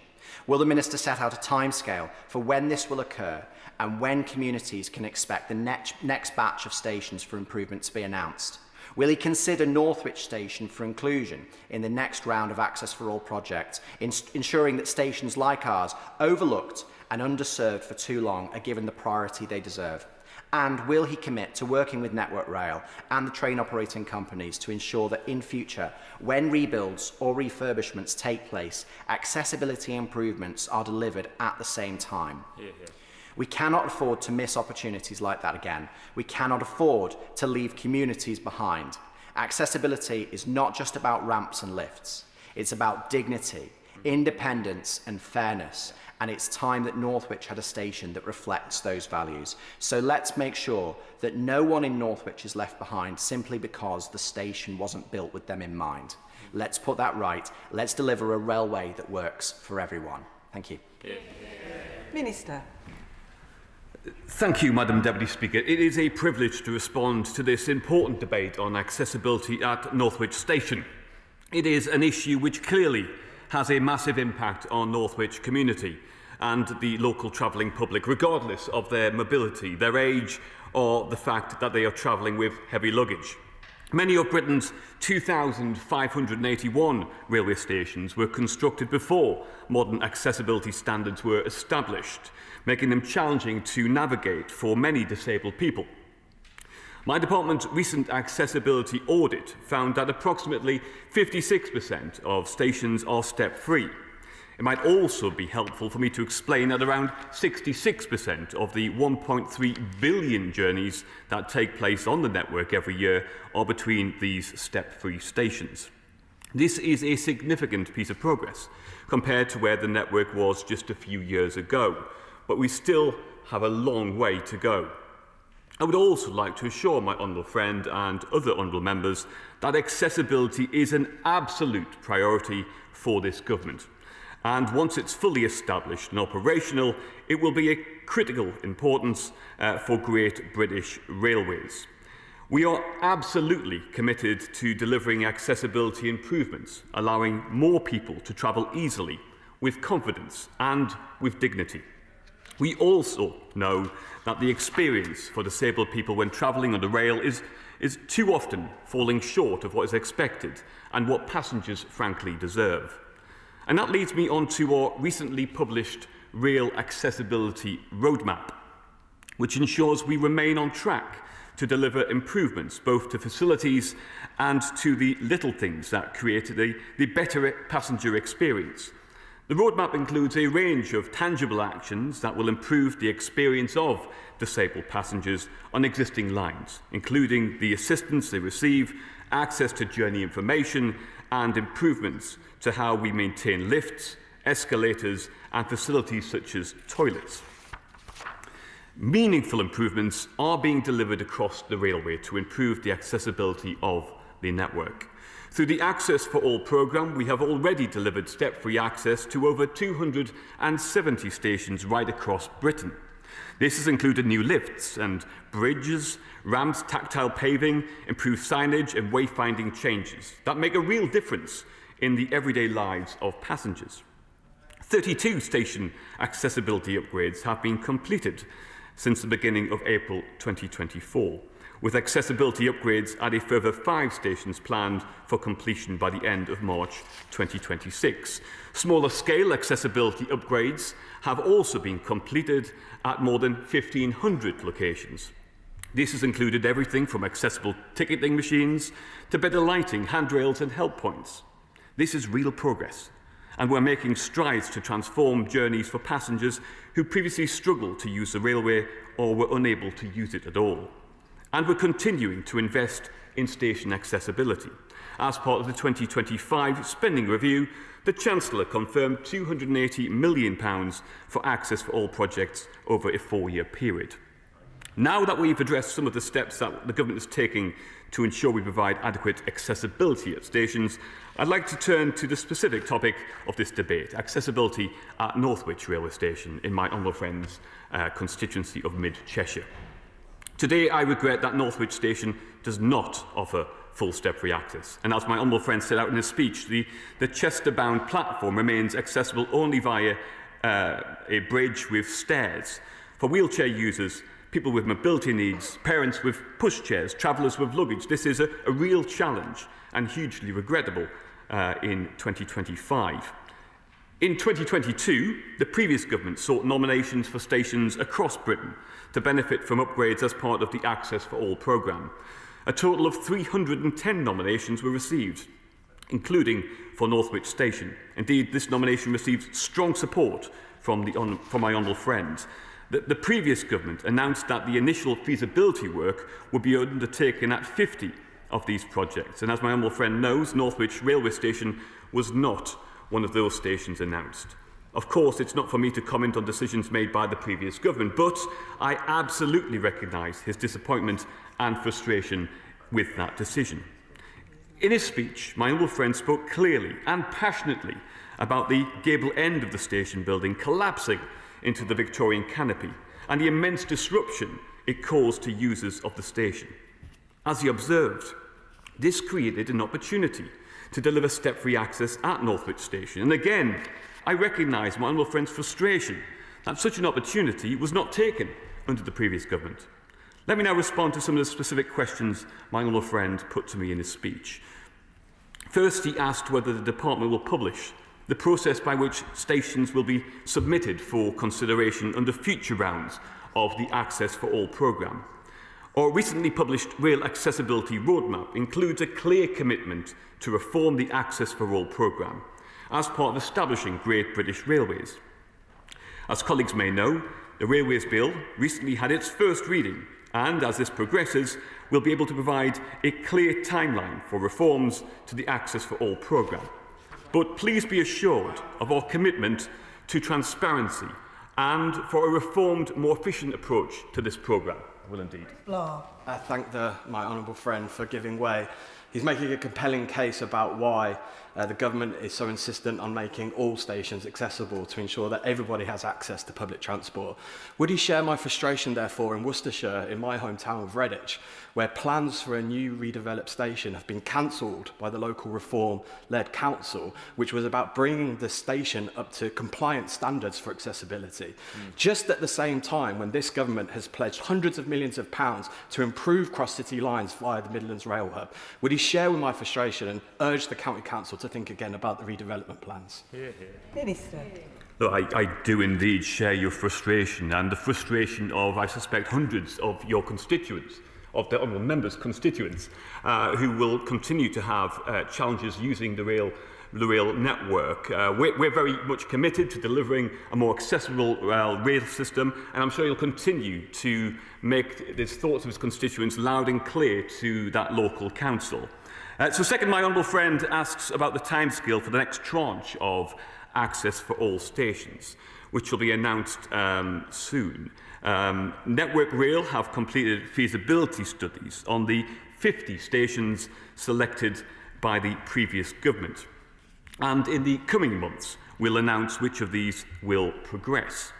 Third, my honourable friend, shall indeed. Farnsworth. I'm grateful to the Minister for giving way, and it's very exciting to hear the proposals going forward from Network Rail, and I wonder whether the Minister could give us some more information on how we as local constituency MPs can support our local communities in pushing forward with the campaigns to have our stations included in that, because as you heard me say, as the Minister heard me say earlier, it took 20 years of campaigning by very committed local councillors, Labour councillors in Alfreton Town Council to get the measures put in place in Alfreton so that everybody can enjoy access to the train station. But we do still have a train station in Langley Mill, which is much simpler to resolve. But I'm being told by Network Rail that whilst they're not against doing improvements there, it depends on footfall. So we sort of have a little bit of an issue between more people would be able to use the train station if it was accessible, but it's not going to be accessible unless there's more people using it. So I'm in a bit of a catch-22, and I would very much welcome advice on that. Minister. I thank my honourable friend for her intervention. Look, we've seen some great examples across the country where local stations have managed to attract third-party funding. But what I am able to do, is to volunteer the time of the rail minister. I'll make sure he reaches out to have a one-on-one conversation with my honourable friend. Third, my honourable member asks whether Northwich Station will be considered for the inclusion in the next round of accessibility funding. Given the powerful case that he's made today, I would fully expect that Northwich to be considered for future rounds of Access for All funding. Indeed, the limitations of the current station and the benefits that step-free access would bring, which he set out so clearly today, are exactly the sort of factors which I would expect to inform bids for future rounds of funding. Finally, my honourable friend raises the important point of ensuring that when stations are refurbished or rebuilt, accessibility improvements are properly considered for delivery at the same time. And I share his disappointment that under the previous government, opportunities to deliver such improvements at Northwich Station were missed. I'm happy to commit today to my honourable friend that we will write to the Chief Executive of Network Rail asking him to consider if accessibility is sufficiently embedded in planning and delivery, and to consider how these arrangements can be strengthened further as we move towards the full stand-up of Great British Railways. So during the course of this exchange, we've addressed some of the important issues and considerations around rail accessibility. And drawing on the example of Northwich in my honourable friend's constituency, we've discussed missed opportunities under the previous government to integrate accessibility improvements. Let me finish by reiterating that this government is absolutely committed to developing a real network where accessibility is incorporated from the outset, not just as an afterthought. And this is demonstrated in the £280 million of funding the Chancellor has made available to the Access for All programme through the recent spending review. I thank my honourable friend for leading this important debate, and I also thank him and other honourable members for their patience as we continue to move towards a more accessible rail network that works for all passengers. The question is that this House do now adjourn. As many as are of that opinion say aye. Aye. The ayes have it. Order, order.